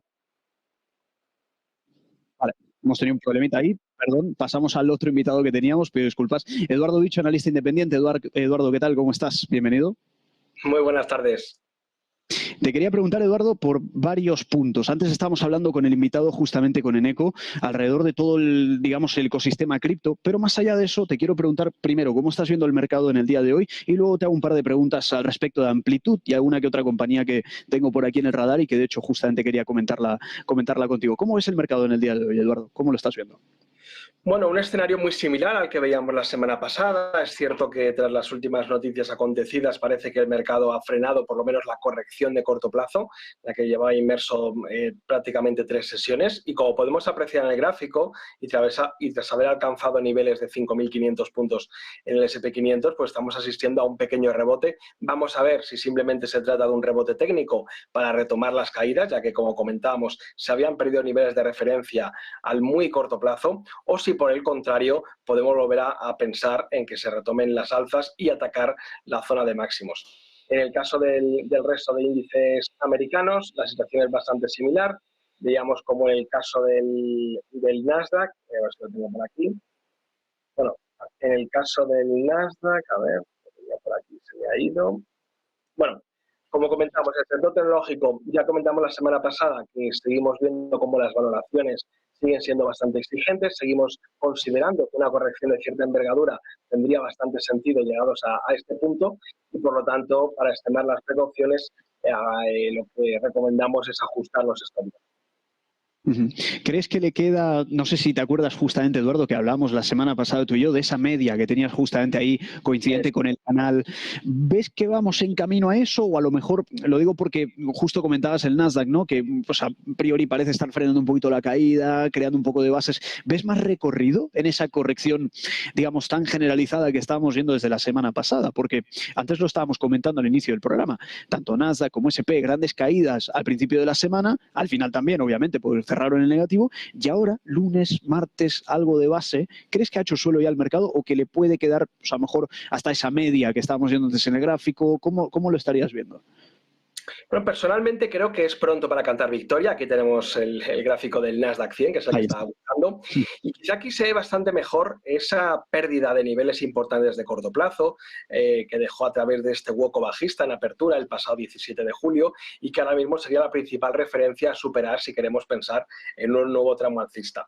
Hasta que no asistamos a un cierre por encima de los 20.276 puntos, la tendencia sigue siendo bajista y, por lo tanto, cualquier rebote al que asistamos desde los niveles actuales a priori debería ser simplemente para descargar un poco la sobreventa que se ha acumulado en algunos de los principales indicadores y volver a retomar las caídas en busca, como bien comentabas, de esa media de 60 sesiones que en el caso del Nasdaq pasa por los 19.138 puntos y en el caso del S&P 500, como veíamos, coincide con esa base del canal alcista en la que lleva inmerso bastantes meses el S&P 500 y que se sitúa en los 5.420 puntos. Así que personalmente creo que de momento a corto plazo estamos simplemente ante un rebote técnico y solo la superación de resistencias me haría cambiar de opinión a corto plazo. Efectivamente. De hecho, esto me venía un poquito a la memoria decir, se hablaba mucho en su día del petróleo, ¿no? Decía, no, es que la amenaza de recorte de producción por parte de Arabia Saudí, bla, bla, bla, hará subir el precio. Pero es que, claro, luego nos encontramos con una demanda que a lo mejor no es tan fuerte como se esperaba. Semana pasada, de hecho, conocimos unos inventarios así, que de hecho llevaron al crudo a la baja. Y de hecho, te quería preguntar precisamente por el petróleo, porque además hoy acumula caídas del 1,18, según estoy viendo yo ahora, pero bastante más en agregado, quiero decir, desde aproximadamente, no semana pasada, pero desde máximos, vamos a decir desde los últimos máximos que registró en julio, digamos los máximos de este mes, básicamente, llevamos una caída de casi el 10%. ¿Cómo estás viendo en la actualidad el petróleo? ¿Qué perspectiva le podrías llegar a dar, sobre todo para la audiencia, que a veces lo ve preocupado, dice, ¿aminora entonces preocupaciones por inflación? Sí, no, si cae mucho nos vamos a recesión. ¿Cómo lo estás viendo exactamente, Eduardo? Bueno, pues sin duda esa es una de las principales teorías, es decir, si vemos cómo sigue cayendo la demanda y esta caída del crudo la achacamos a la demanda, se nos viene a la cabeza la posible recesión en Estados Unidos, si finalmente es un soft landing, si no es tan soft, que ya comentábamos también la semana pasada. Desde el punto de vista técnico, es cierto que, como podemos apreciar en el Brent, dejaba una formación de hombro cabeza a hombro con implicaciones bajistas, la cual se confirmaba tras la pérdida del importante nivel de soporte de los $83,80 y que abría el camino a un nuevo objetivo bajista en el entorno de los $79 aproximadamente, si tenemos en cuenta la amplitud la diferencia entre la cabeza y el neckline que pasaba por los $83,50. Sí que es verdad que preocupa, como he comentado, creo que la demanda se está viendo resentida y no solo aquí en el petróleo, ya lo estamos viendo con empresas de Estados Unidos muy relacionadas con el retail, con el consumo, lo hemos visto con las acciones de Nike, que también están sufriendo bastante esos últimos resultados que conocíamos, por lo que creo que cada vez van siendo más pistas que nos hacen pensar que la recesión está más cerca de lo que quizá pensamos y vamos a ver si finalmente se queda en un soft landing o es algo más pronunciado, y eso sin duda sí que sería un revés para el mercado, que de momento en determinados sectores parecen totalmente ajeno a esta posibilidad. Exacto. Esto, de hecho, me recuerda, me trae a la memoria, Eduardo, justamente sector lujo, ¿no? Que siempre se ha visto, digamos, bastante fuerte en casi cualquier entorno, pero de hecho hoy conocíamos resultados de Louis Vuitton. No han sido demasiado buenos, realmente, tampoco han sido exageradamente malos, pero lo que sí me llama la atención a priori, en un principio había algunos invitados que achacaban, digamos, la caída Hermès, Louis Vuitton, cotizadas en el CAC 40, de hecho, y decían, bueno, es que se están viendo, que de hecho yo puedo estar personalmente de acuerdo en ese caso, y decían, no, es que está cayendo porque, digamos, por el clima político en Francia, ¿no? Que al final, digamos, desestabiliza algunos valores o los castiga probablemente injustamente, cuando en el fondo, por el comportamiento, por las cuentas, etcétera, etcétera, no vienen teniendo un comportamiento tan malo. Pero claro, en este caso, Louis Vuitton viene cayendo bastante en ese sentido, y tras los resultados de hoy, pues no sé si podemos llegar a ver la luz. ¿Realmente puede llegar a recuperarse el lujo? Ahora que, por ejemplo, incluso están bajando tipos en Europa. Te hablo de Louis Vuitton o te hablo de cualquier compañía, sector lujo, Hermès o cualquiera de estas. ¿Cómo lo estás viendo en el entorno actual? ¿Crees que a lo mejor, como comentan, ¿no?, se están viendo perjudicadas o castigadas injustamente por ese clima político en Francia? ¿O hay algo más detrás y la salud del consumidor discrecional en ese aspecto se está debilitando? ¿Cómo lo estarías viendo? Bueno, coincido plenamente con lo que comentas. Creo que personalmente pienso que hay algo más. Es decir, sobre todo, bueno, partimos de la base de que ya estábamos observando cómo este tipo de compañías estaban también, al igual que pasaba con el sector tecnológico, aunque quizá no había esa exuberancia en los ratios fundamentales, pero sí que veíamos que estaban también cotizando a ratios bastante exigentes, dando por hecho de unos crecimientos de doble dígito durante los próximos años, y creo que eso hay que ponerlo en contexto, hay que tener en cuenta la incertidumbre que hay actualmente en el mercado, hay que tener en cuenta, como comentábamos la semana pasada, que se estaba hablando de un escenario que a principios de año de que podía haber 6 bajadas de tipos y que finalmente va a haber 1, 2 o ya veremos lo que hay, pero sin duda pues muy diferente a lo que se pensaba en un primer momento. Si a todo esto le añadimos esa incertidumbre a nivel geopolítico por los conflictos que hay encima de la mesa, creo que antes o después el consumo se tenía que resentir, y hay que recordar la importancia que tiene el consumo, que estamos hablando que son 2/3 partes del PIB de los Estados Unidos, y de ahí que no hay que olvidar esa importancia que tiene sobre los mercados, aunque ahora esté todo eclipsado por la inteligencia artificial, por el sector tecnológico. Y es que, claro, ves el gráfico del S&P 500 y crees que todo está bien y que el futuro próximo pues va a dar solo alegrías, pero cuando te empiezas a mirar otros sectores, o como bien comentaba antes, el sector retail, pues ya te hace un poco cambiar la perspectiva y sobre todo estar con cierta cautela a la hora de mucho cuidado, ya que creo que no se están descontando algunos escenarios más que probables de los que tenemos ahora mismo encima de la mesa. Efectivamente, definitivamente nos tenemos que quedar un poco con eso, ¿no? Que a veces podemos llegar a ver una foto del mercado que puede llegar a ser demasiado benigna, pero prestar atención un poquito a ese, como yo le digo, ¿no? Ese fondo de mercado, esa fontanería de mercado. Y en cuanto uno ve fisuras, calma, ¿no? O sea, podemos hacer a lo mejor un DCA y compras un poquito promedio, pero siempre en ese caso con la alerta y con la calma. Eduardo Bicho, analista independiente, muchas gracias por habernos atendido en la tarde de hoy en el cierre de Wall Street. Como siempre, un placer y nos vemos en la próxima. Muchísimas gracias a vosotros, como siempre. Y nosotros nos vamos a publicidad, volvemos enseguida y vamos con la tertulia de geopolítica y todo lo que está ocurriendo alrededor de los demócratas, los republicanos y mucho más que vamos a comentar. Vamos a publicidad y volvemos enseguida.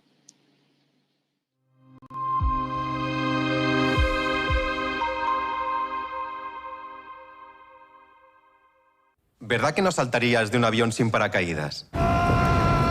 Entonces, ¿por qué alquilas tu inmueble sin garantizar el cobro? Con el nuevo servicio Garantía Indefinida SEAC, tienes garantizado el cobro del alquiler puntualmente. Defensa jurídica, daños por vandalismo y protección antiocupas. Alquila tranquilo, SEAC responde.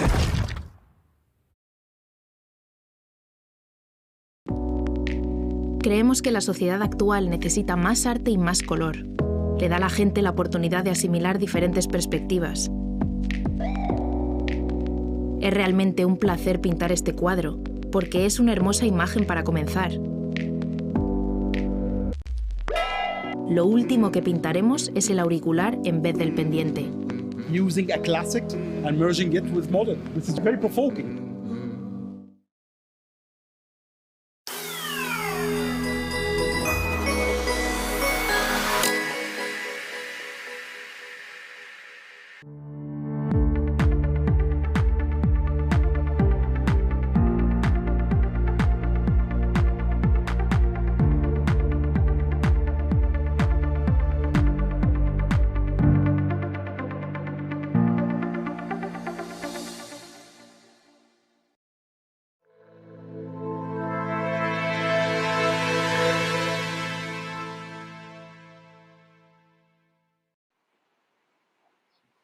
Y estamos de vuelta en Negocios Televisión y como decíamos anteriormente, pasamos del lado de mercados, criptomonedas y en este caso pasamos también al lado de lo que vendría a ser la geopolítica. Y para todo eso saludamos a Manuel López Linares, profesor de Relaciones Internacionales en la Universidad Pontificia de Comillas. ¿Cómo estás, Manuel? Bienvenido.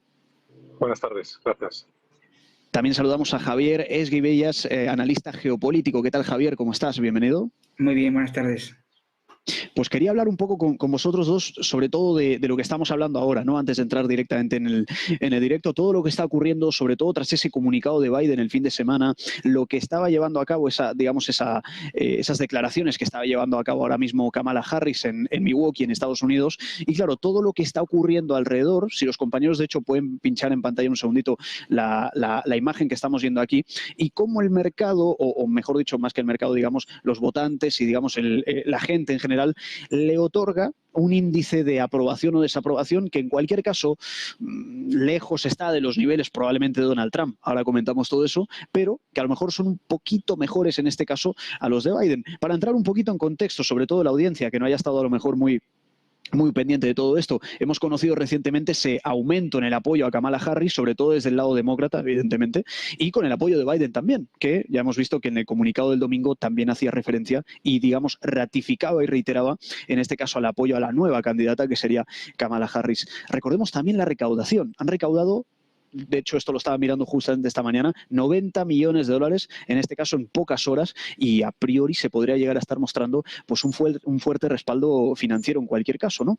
Pero claro, esto abre, digamos, la veda a una serie de preguntas que quiero justamente comentar con vosotros, Manuel y Javier, que es lo ocurrido. Es decir, esto me trae un poco a la memoria año 2019, ¿verdad? Cuando recordamos un poquito esos problemas que tuvo, en este caso, el Partido Demócrata, esa falta de financiación, esas dificultades del lado de Kamala Harris para definir el mensaje, algunos errores en entrevistas que fueron algo polémicos en su día probablemente, ¿no?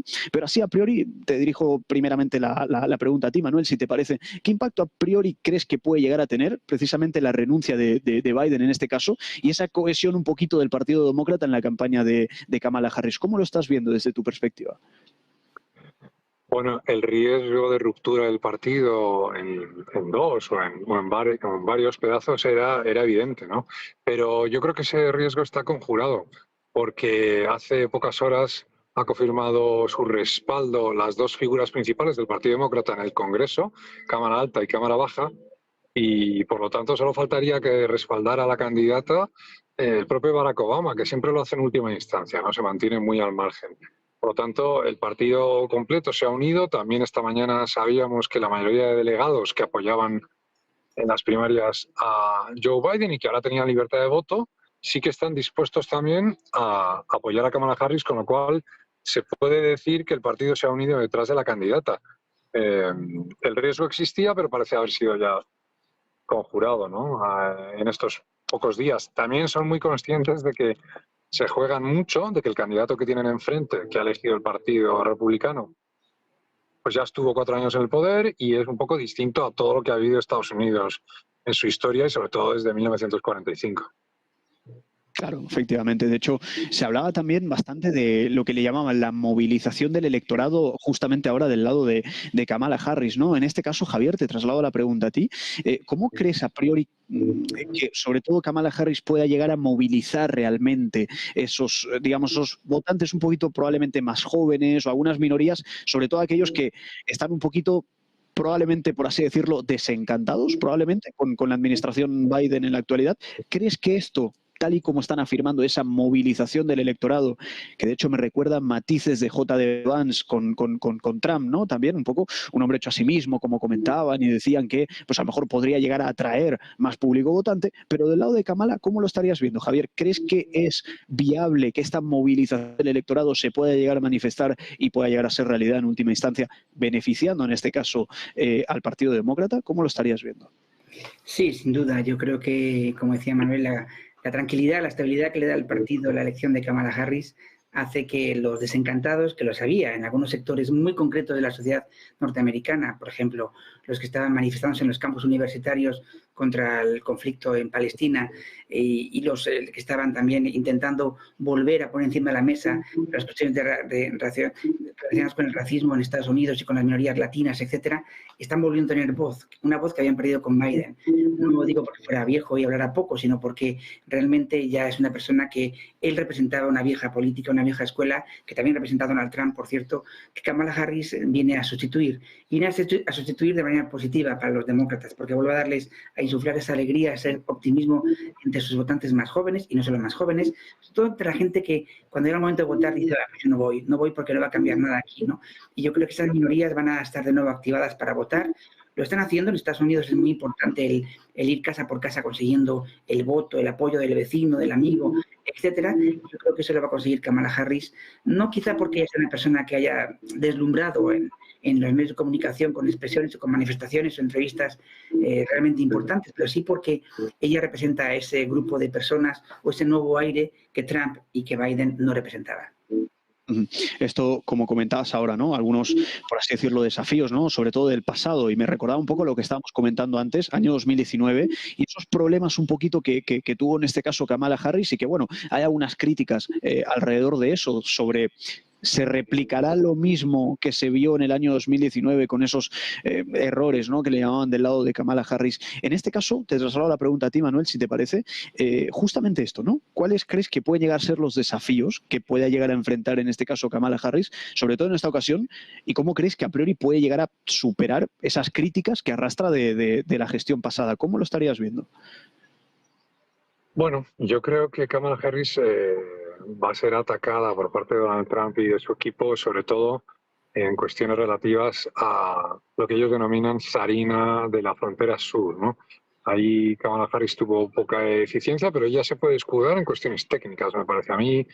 Se intentaron pasar legislación al respecto y ahí durante mucho tiempo estuvo el Partido Republicano secuestrado por el propio Donald Trump y no apoyaron ninguna iniciativa para lograr un mayor control de esa frontera sur.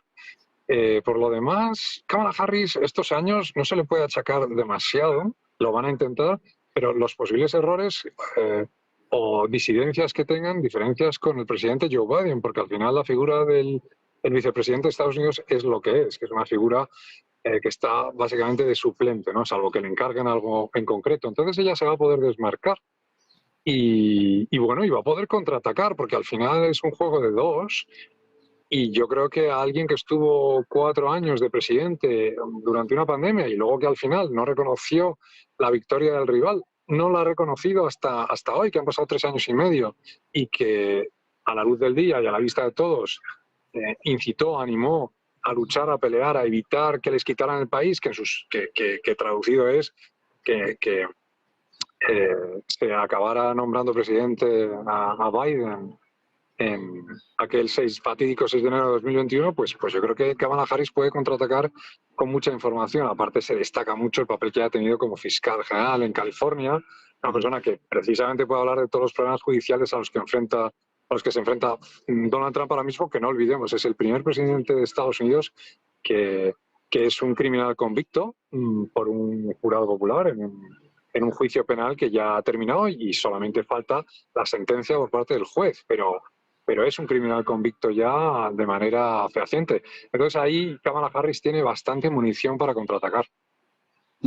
Esto me recuerda también unas declaraciones que estábamos escuchando justamente ahora, que estaba en el directo de Milwaukee, y hacían referencia justamente al proyecto 2025, ¿no?, de Donald Trump en este caso, de manera crítica, obviamente, del lado, en este caso, de Kamala Harris. Javier, te traslado a ti esta pregunta justamente alrededor de precisamente esto, y luego, de hecho, también me gustaría contar con la opinión de Manuel respecto a exactamente lo mismo, ¿no? A priori, porque claro, digamos, hay varios aspectos dentro del Project 2025, ¿no?, en este caso del lado republicano. ¿Qué aspectos crees precisamente de este proyecto 2025 de Trump que pueden llegar a ser a priori más vulnerables, ¿no?, a la crítica precisamente de Kamala en este caso? ¿Y cómo crees que ella a lo mejor puede llegar a estructurar el mensaje para precisamente contrastar efectivamente esas propuestas con las del expresidente? ¿Cómo lo estaréis viendo desde este aspecto? Primero Javier y luego, si te parece, vamos contigo, Manuel. Es que yo creo que hay que partir de la base de que, y hablando de geopolítica precisamente, es que la propuesta de Donald Trump y de su vicepresidente, el negacionismo, el negar que las cosas son como son, el negar que la frontera sur con México es un problema y una solución a la vez que tiene que debatirse de manera transparente y clara, el negar que el mundo es global y que por tanto la Unión Europea o los conflictos en Ucrania o en Palestina no le importan a Estados Unidos, el volver a ser un país autárquico en el que solo importa lo que Estados Unidos crea, piense, porque ellos tienen la verdad y porque ellos piensan que no tienen que hacer nada en el mundo entero. Esos conceptos son la base sólida del movimiento de Donald Trump, se caen por sí solos en una dinámica, un análisis muy superficial sobre qué domina la problemática actual en el mundo y en Estados Unidos, ¿no? Entonces yo creo que realmente Kamala Harris lo tiene relativamente sencillo, en el sentido de argumentar, de poder encontrar un hilo conductor que responda a esas propuestas que no son propuestas, porque lo que hace el equipo de Donald Trump y su campaña, su estrategia, es lanzar mensajes que podría lanzar, en fin, cualquier persona que no rodee realmente, que no quiera dar una consistencia sólida a lo que está diciendo. Por tanto, creo que lo que tiene Kamala Harris frente a ese plan de 2025 de Donald Trump y su equipo es que puede dar respuestas a debates que están encima de la mesa, no lavarse las manos y decir que, bueno, pues como el cambio climático no existe o la frontera sur son unos migrantes que hay que parar y punto, con un muro y Santas Pascuas, pues con eso se cree que con eso está el debate acabado, ¿no? Y no es así. Yo creo que Kamala Harris va a poder plantear respuestas lógicas y de debate para debatir con el equipo de Trump. Efectivamente, pues te traslado justamente la misma pregunta a ti, Manuel. ¿Cómo estarías viendo precisamente estos aspectos, ¿no? Proyecto 2025, esas críticas un poco del lado de Harris, y cómo crees a priori que puede llegar a contrastar precisamente este tipo de propuestas con el expresidente en este caso, ¿no? Bueno, dentro de este proyecto de la Fundación Heritage, que hay que decir que es tan extremo en algunos aspectos que el propio Donald Trump se ha querido desmarcar, a pesar de que tiene colaboradores involucrados, pues yo destacaría la parte medioambiental, es un poco extrema. Sí que puede funcionar en algunos estados clave de los swing states que son importantes y que tienen intereses en la extracción de hidrocarburos, pero es demasiado agresivo a favor del lobby del petróleo y eso en gran parte del país pues no encaja. Luego está también la parte de esta especie de unión de religión, una religión específica con el Estado, que la mayor parte de las confesiones, incluyendo la católica, pues no estaría de acuerdo, ¿no?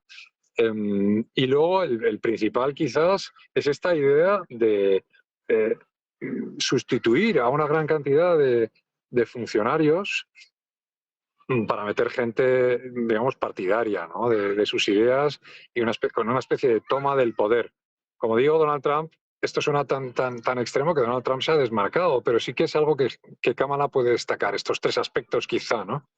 Y bueno, insisto, luego yo creo que Kamala Harris lo que tiene que hablar es de lo que supone también su proyecto, explicar su proyecto, su programa y contrastar con la candidatura del...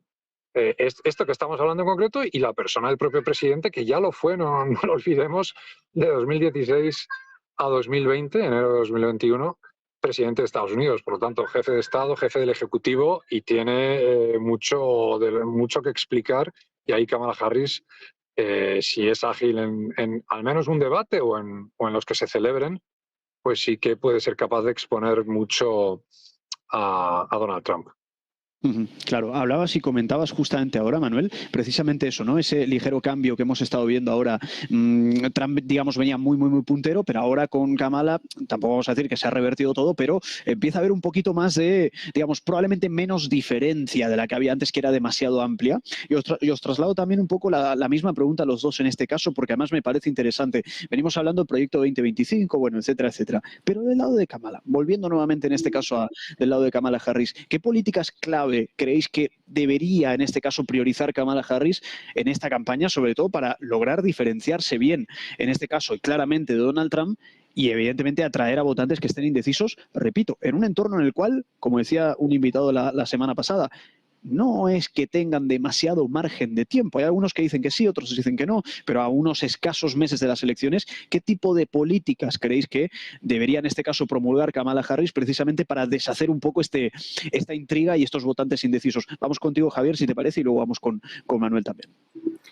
Es que esos temas que comentas que Kamala Harris puede poner encima de la mesa son posiblemente los que a lo mejor, bueno, seguro a los votantes de Trump no le interesan y a algunos votantes demócratas pues a lo mejor tampoco, pero hay que conseguir que se inmiscuyas en ellos. Y son, primero lo comentaba antes, volver a poner Estados Unidos, o mejor dicho, que ellos no dejen de ser parte de la globalización, ¿no? No es que a mí me guste más o menos la política exterior norteamericana y cómo la aplican, pero es innegable que sería absurdo y un suicidio económico y político que Estados Unidos dejara de ser el principal instrumento en política exterior a nivel global, ¿no? En estos tiempos donde China y Rusia, etcétera, están haciendo lo que están haciendo en África, en Asia y en América Latina, por no decir de Europa, ¿no? Entonces, globalización, política exterior, eso es importantísimo. El tema de la OTAN y la seguridad. Yo creo que Estados Unidos hasta ahora ha sido un país, pues, que sustenta la OTAN no solo con dinero, sino con un espíritu de hacer una OTAN más agresiva y más atacante en cuanto a su planteamiento, no en cuanto a la defensiva, que para eso nació la OTAN, para defenderse sino Estados Unidos quiere seguir siendo, o debe seguir siendo, aunque a mí personalmente tampoco me agrade demasiado la idea de que la OTAN sea una institución o una organización militar que esté más pendiente no de prevenir y de defenderse, sino de atacar a priori, pero Estados Unidos creo que tiene ahí un instrumento también diferenciador con Kamala, con Donald Trump, que tiene interés cero por la OTAN y no se cansa de decir que los europeos no ponemos dinero y que somos hombres inútiles en materia de seguridad y defensa, ¿no? Porque si hace eso, Europa va a tener su propia política de seguridad y defensa y algún día Estados Unidos perderá su, digamos, nexo de unión natural con la Unión Europea. Por tanto, política exterior, política de seguridad, política de defensa y sobre todo la política con el sur, con México y con América Latina. Yo creo que Kamala Harris no puede taparse los ojos, no puede permitir que encima de la mesa siga siempre el mismo debate de que en Estados Unidos el principal problema es la migración indocumentada de gente que viene del sur.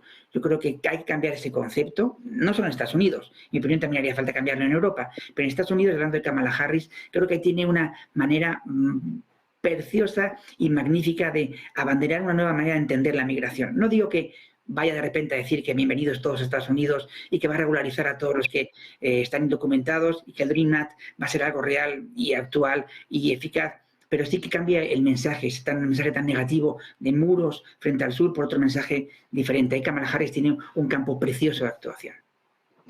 Bueno, de hecho nos traía un poco a la memoria las declaraciones que llevaba a cabo justamente. Ahora, digamos, iban justo en línea a lo que comentaba Javier ahora en el discurso que estaba narrando ahora mismo Kamala Harris en Milwaukee. Te traslado la misma pregunta a ti, Manuel, en este caso, ¿no? ¿Qué políticas clave crees que debería implementar Kamala para lograr diferenciarse, como decíamos, en un periodo de tiempo un poquito ajustado respecto a las elecciones en noviembre? ¿Cómo lo estarías viendo?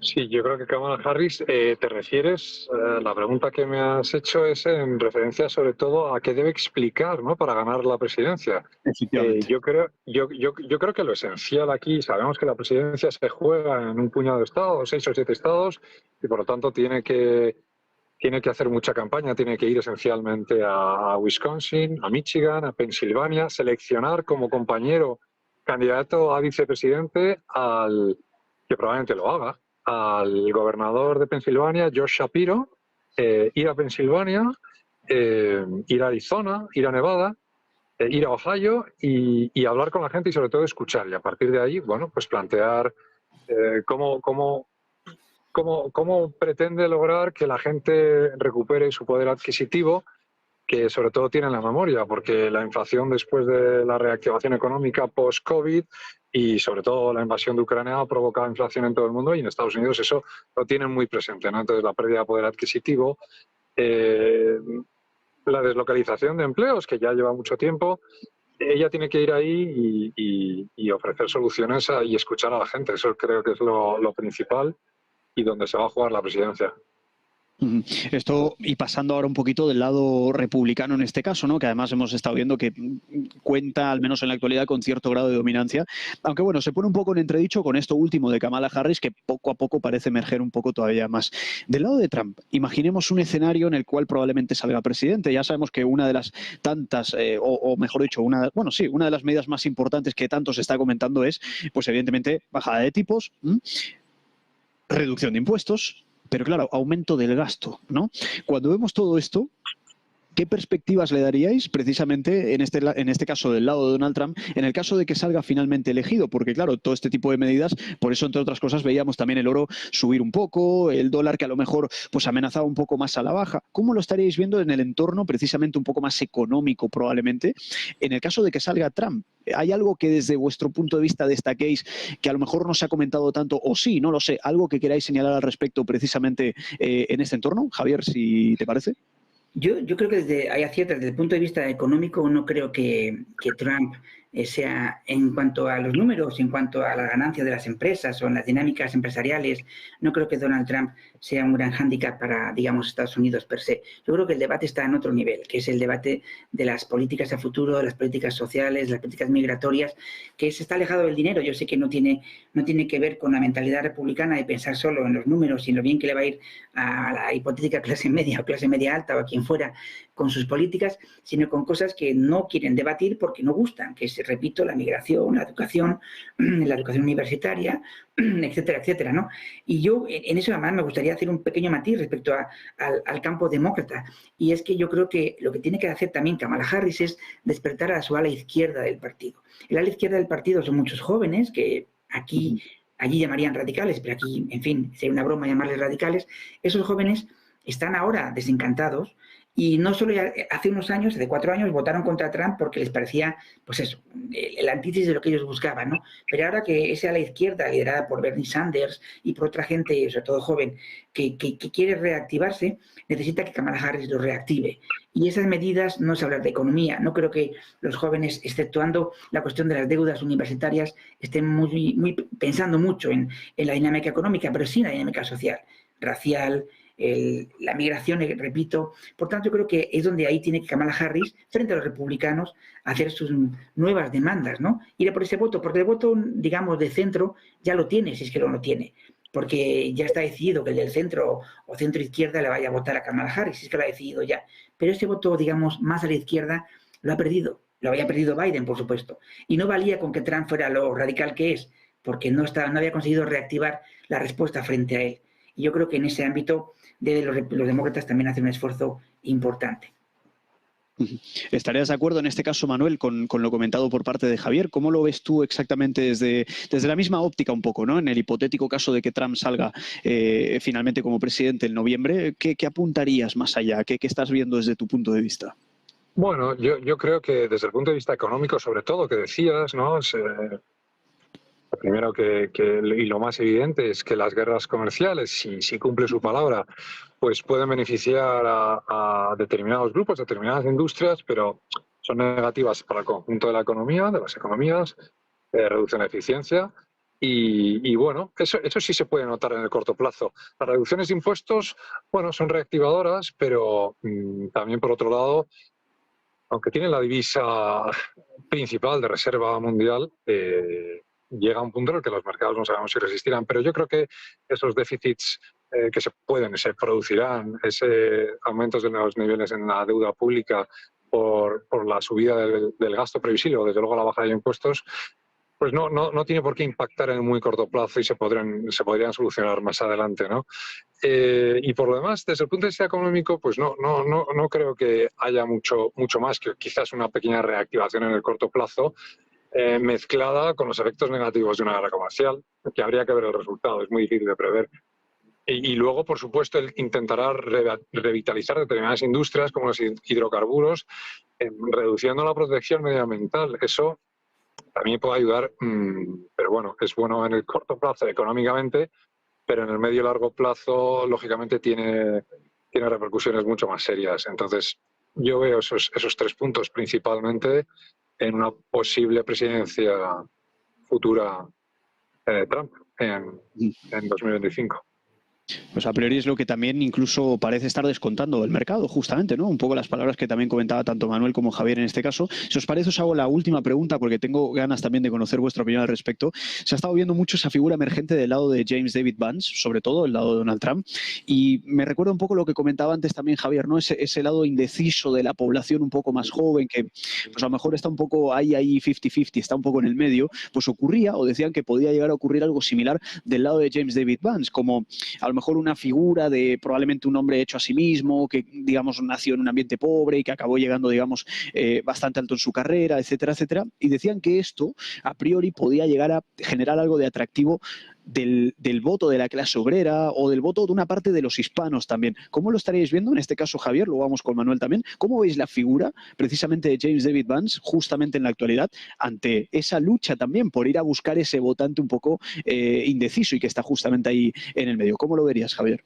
Bueno, nadie le quita el mérito al candidato a vicepresidente de venir de donde viene, claro, eso es indudable, ¿no? Y representa un poco ese viejo sueño americano en el que todo es posible, ¿no? Y que mucha gente afroamericana o latina se puede ver, digamos, está representado, ¿no? Porque también vienen de familias muy desestructuradas y llegan a conseguir estudiar en buenas universidades y ser personas que triunfen en el concepto norteamericano del triunfo, ¿no? Pero tienen unas ideas detrás que le deslegitiman por completo, de ojo o a ojo sobre todo del público joven, que en su inmensa mayoría yo creo que no está, sobre todo imaginemos las mujeres, con temas como el aborto, con temas como el matrimonio entre personas del mismo sexo. Hablemos de las minorías afroamericanas y latinas que no van a ver en él más que sí un buen ejemplo, que pueden comentar tomando un café, qué buena persona que surgió de abajo y llegó a donde llegó, pero sus ideas le niegan. Tiene el hándicap. Si este buen hombre fuera candidato, me refiero a un partido republicano más clásico y no tan radical, posiblemente sería mucho más ejemplarizante de cara a esos jóvenes a los que debe activar también para votar, ¿no? Pero yo creo que lo que va a conseguir es eso, una simpatía, una sonrisa en un momento dado por parte de algunos, pero repito que sus ideas que están detrás son imposibles de defender para la inmensa mayoría de esos latinos, de esos afroamericanos o de esos jóvenes que viniendo también de abajo y sufriendo mucho, consiguen llegar hasta arriba. Claro, efectivamente. Manuel, ¿cómo lo verías desde tu punto de vista la figura también de James David Vance justamente en el entorno actual? Bueno, yo a Vance le veo y se ha visto como una persona que ha cambiado drásticamente de opinión respecto al propio expresidente Donald Trump. Le ha llegado a calificar como un potencial Hitler de América y muchas otras cosas. Ha demostrado bastante flexibilidad en su forma de ver las cosas. Eso se lo pueden sacar adelante, eso no le hace mucho bien. Y luego, por otro lado, es una persona muy similar a Donald Trump en el momento actual, con lo cual sí que es posible que apele al voto joven, pero mucho más allá es difícil que amplíe la base y la perspectiva que ya aporta el propio Donald Trump de votantes a su propio partido. Yo creo que ahí se han confiado bastante, a lo mejor no preveían que iba a haber un cambio en el momento en el que eligió vicepresidente, contaban con que Biden seguiría quizás, Y bueno, han elegido una persona que no amplía demasiado su base electoral, esa es mi opinión. Pero bueno, vamos a ver, no es más que una opinión, vamos a ver qué ocurre. Pues nos quedaremos pendientes de todo esto y de mucho más, que es que además todo este ambiente y clima va cambiando bastante, o sea, digamos, va cambiando un poco de a cada 24 o 48 horas, todo lo que a lo mejor comentamos en un momento y luego vemos un gran giro, pero ahora parece un poquito que se estabiliza y ahora estamos viendo una nueva batalla en este caso. Veremos cómo continúa y cómo acaba finalizando de cara a noviembre. Manuel López Linares, profesor de las Relaciones Internacionales en la Universidad Pontificia de Comillas, un placer haberte tenido con nosotros, muchas gracias. Muchas gracias a vosotros. Y despedimos también a Javier Esguevillas, analista geopolítico. Javier, muchísimas gracias también por haber estado en la tertulia del día de hoy. Como siempre, muchas gracias. Feliz tarde. A vosotros. Y nosotros nos vamos a publicidad, volvemos en 2 minutos y nos vamos nuevamente con mercados ya cerquita del cierre de Wall Street, 20 minutitos para que cierre Wall Street y vamos enseguida con Yuri Rabasa. Volvemos enseguida.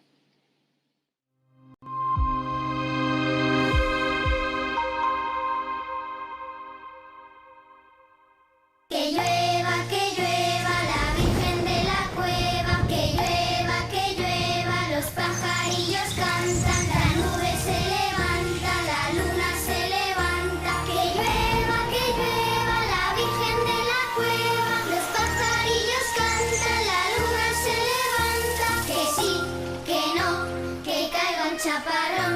Que sí, que no, que cante el labrador.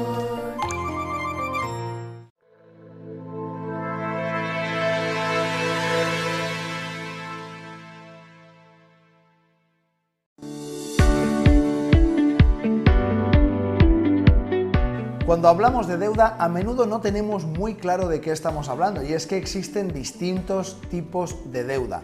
La deuda soberana es aquella que emiten los gobiernos en forma de bonos y que nosotros conocemos como renta fija.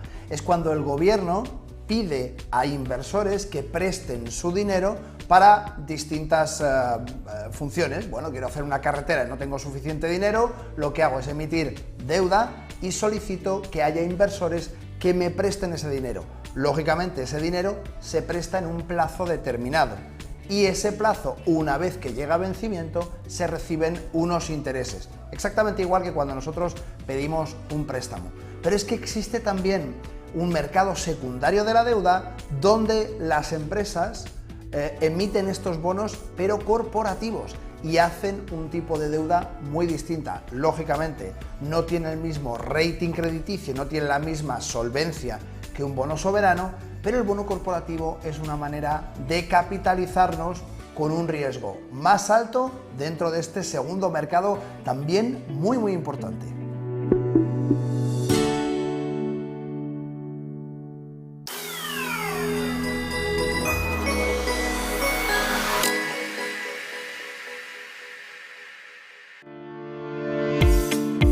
Dicen que el tiempo lo cura todo, pero los inversores en bonos que se han visto perjudicados por la compra de Credit Suisse pueden necesitar más que unos meses antes de estar dispuestos a lanzarse a por los bonos de capital adicional Tier 1, los AT1, que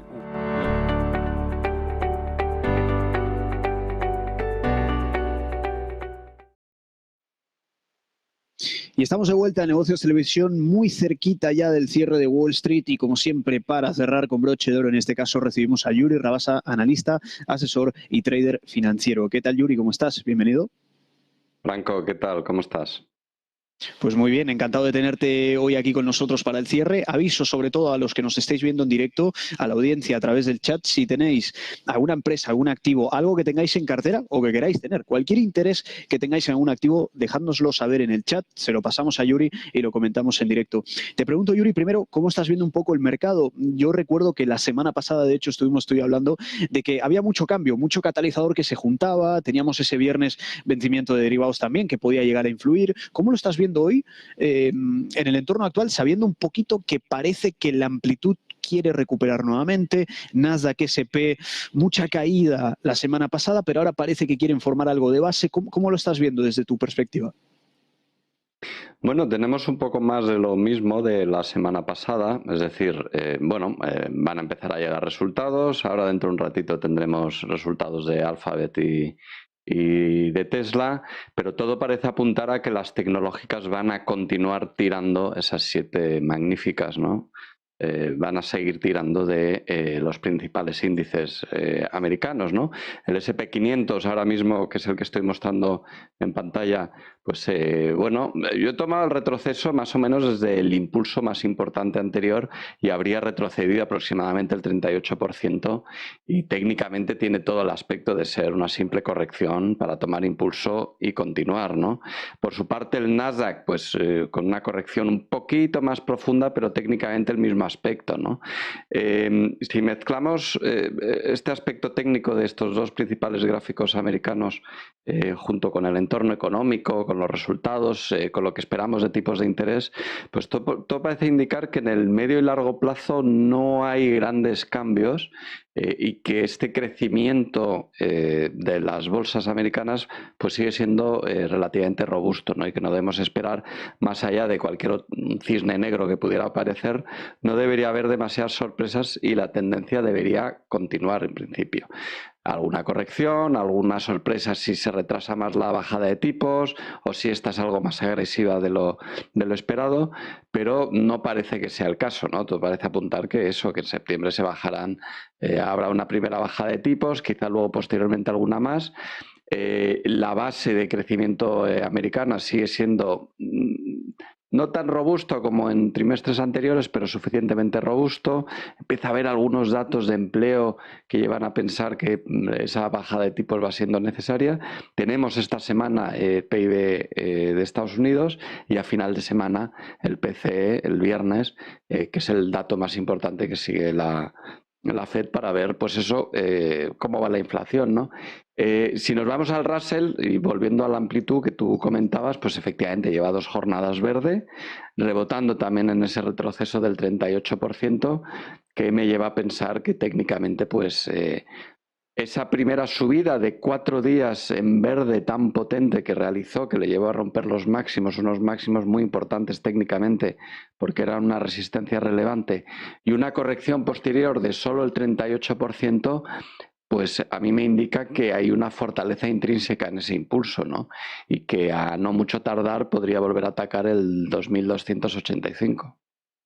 Efectivamente, hay veces que cuando vemos esto que has comentado ahora, de hecho es súper importante, ¿no, Yuri? Que la audiencia lo pueda llegar lo pueda llegar a tener en cuenta. Cuando vemos subidas tan verticales y luego vemos correcciones, primero, bienvenida sea esa corrección, porque al final todo lo que sube de manera excesivamente vertical durante mucho tiempo, pero a lo mejor es un poquito más peligroso a futuro. Y ahora comentabas además esa parada estratégica en el 38.2 de Fibonacci, ese nivel de retroceso, pues a veces nos indica que, oye, pues seguimos bastante fuertes, porque del 38.2 al 61.8 pues también hay un trecho y de momento parece que quieren caminar de nuevo. O sea que ahí vemos un poquito esa foto también de amplitud mejorando un poco. Nos comentan por aquí en el chat también, Yuri, Intel. Y es curioso, porque la última vez también con otro invitado nos preguntaban por Intel y creo, no lo sé, no me voy a poner yo en la mente de la audiencia, pero creo que hay mucho ese sentimiento detrás de decir, en el caso de que salga Donald Trump con esas medidas un poquito más proteccionistas de reducir la dependencia de semiconductores fuera de Estados Unidos y a lo mejor darle un poquito más de peso a lo que son productores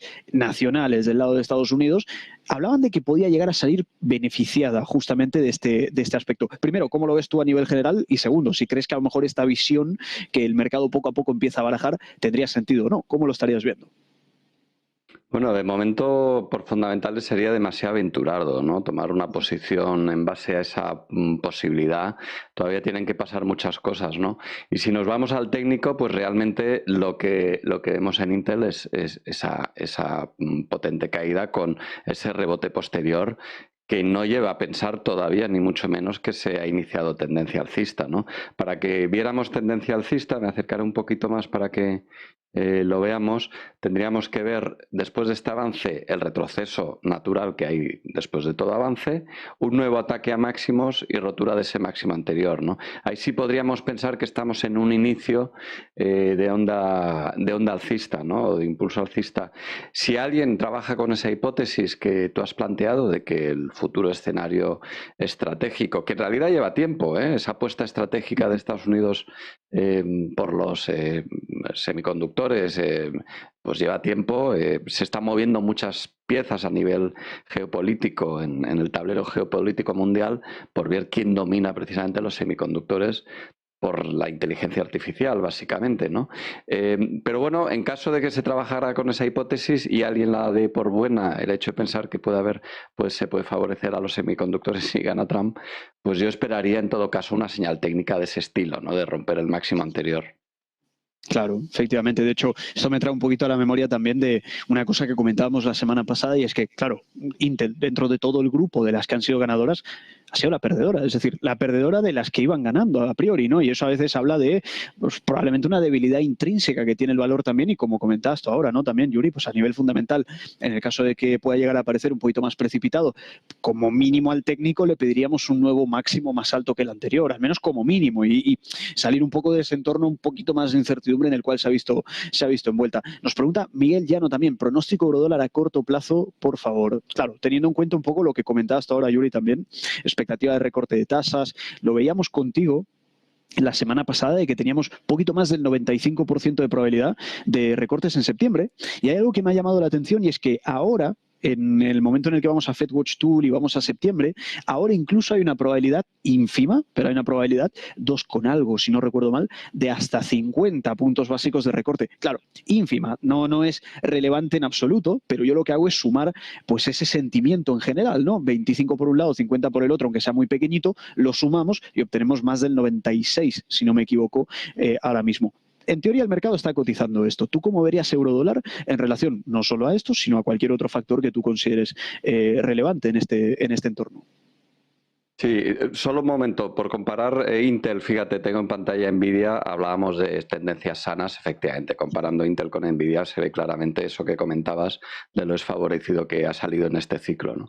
Eurodólar. A ver, el mercado tiene muy descontado todo lo que estamos diciendo, ¿no?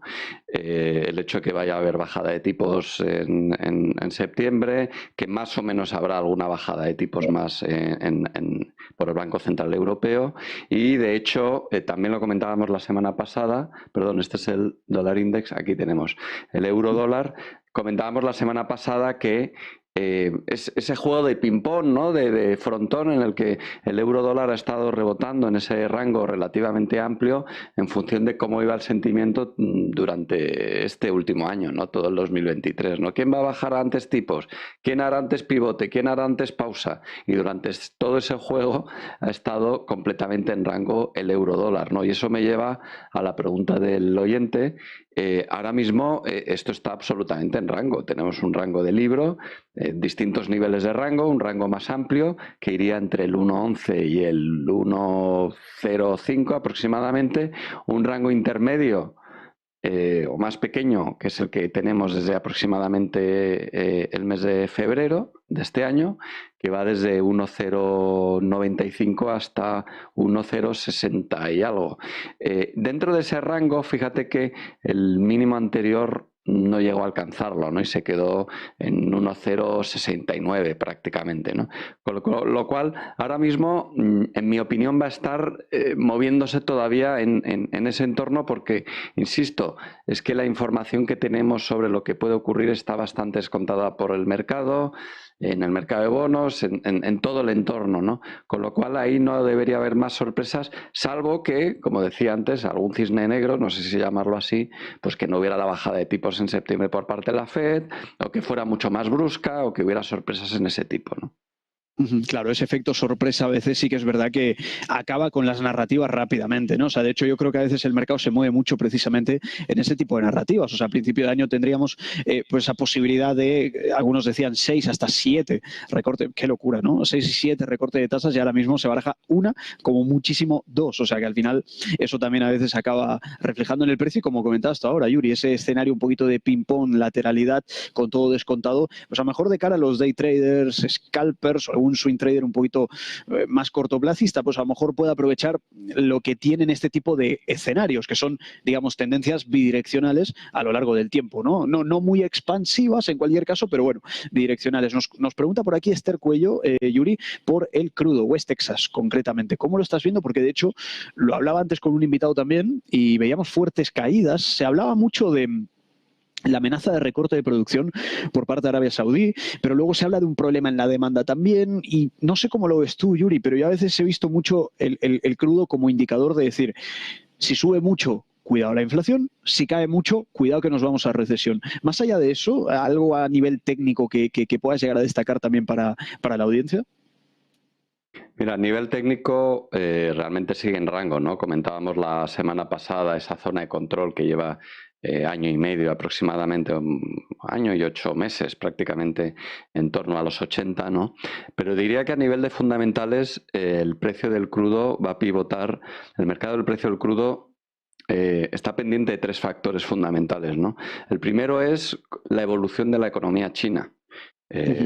Va a continuar la ralentización, ¿qué va a pasar? La sorpresa del día de ayer, de esa bajada de tipos que el mercado no descontaba por parte del Banco Central de China. Claro, eso ha pillado un poco con el pie cambiado y lleva a pensar que, cuidado, que si ahora intentan llevar una política de moneda o de divisa fuerte, pero al mismo tiempo están bajando tipos de interés, cuidado que igual hay algo que todavía no desconocemos. Ha sembrado todavía más la duda entre los inversores en el sector, ¿no? El segundo factor sería el ritmo de bajada de tipos de interés que va a haber en Estados Unidos, ¿no? Cómo se van a producir, ¿no? Si se produce más bajada de tipos de interés o más rápidamente de lo que se espera, pues puede, en el corto plazo afecta a la cotización del crudo por la cotización del dólar. No olvidemos que hay en el corto plazo siempre una cierta correlación inversa, pero en el medio y largo plazo, pues sobre todo las expectativas económicas de Estados Unidos, ¿no? Y luego, pues también está entrando otro factor que son las posibles negociaciones con el conflicto Israel-Palestina, que también podrían animar algo más en caso de que hubiera un avance por ahí, ¿no? No olvidemos que eso está afectando también al precio del petróleo, las rutas, y es algo que el mercado del crudo también lo está teniendo en cuenta.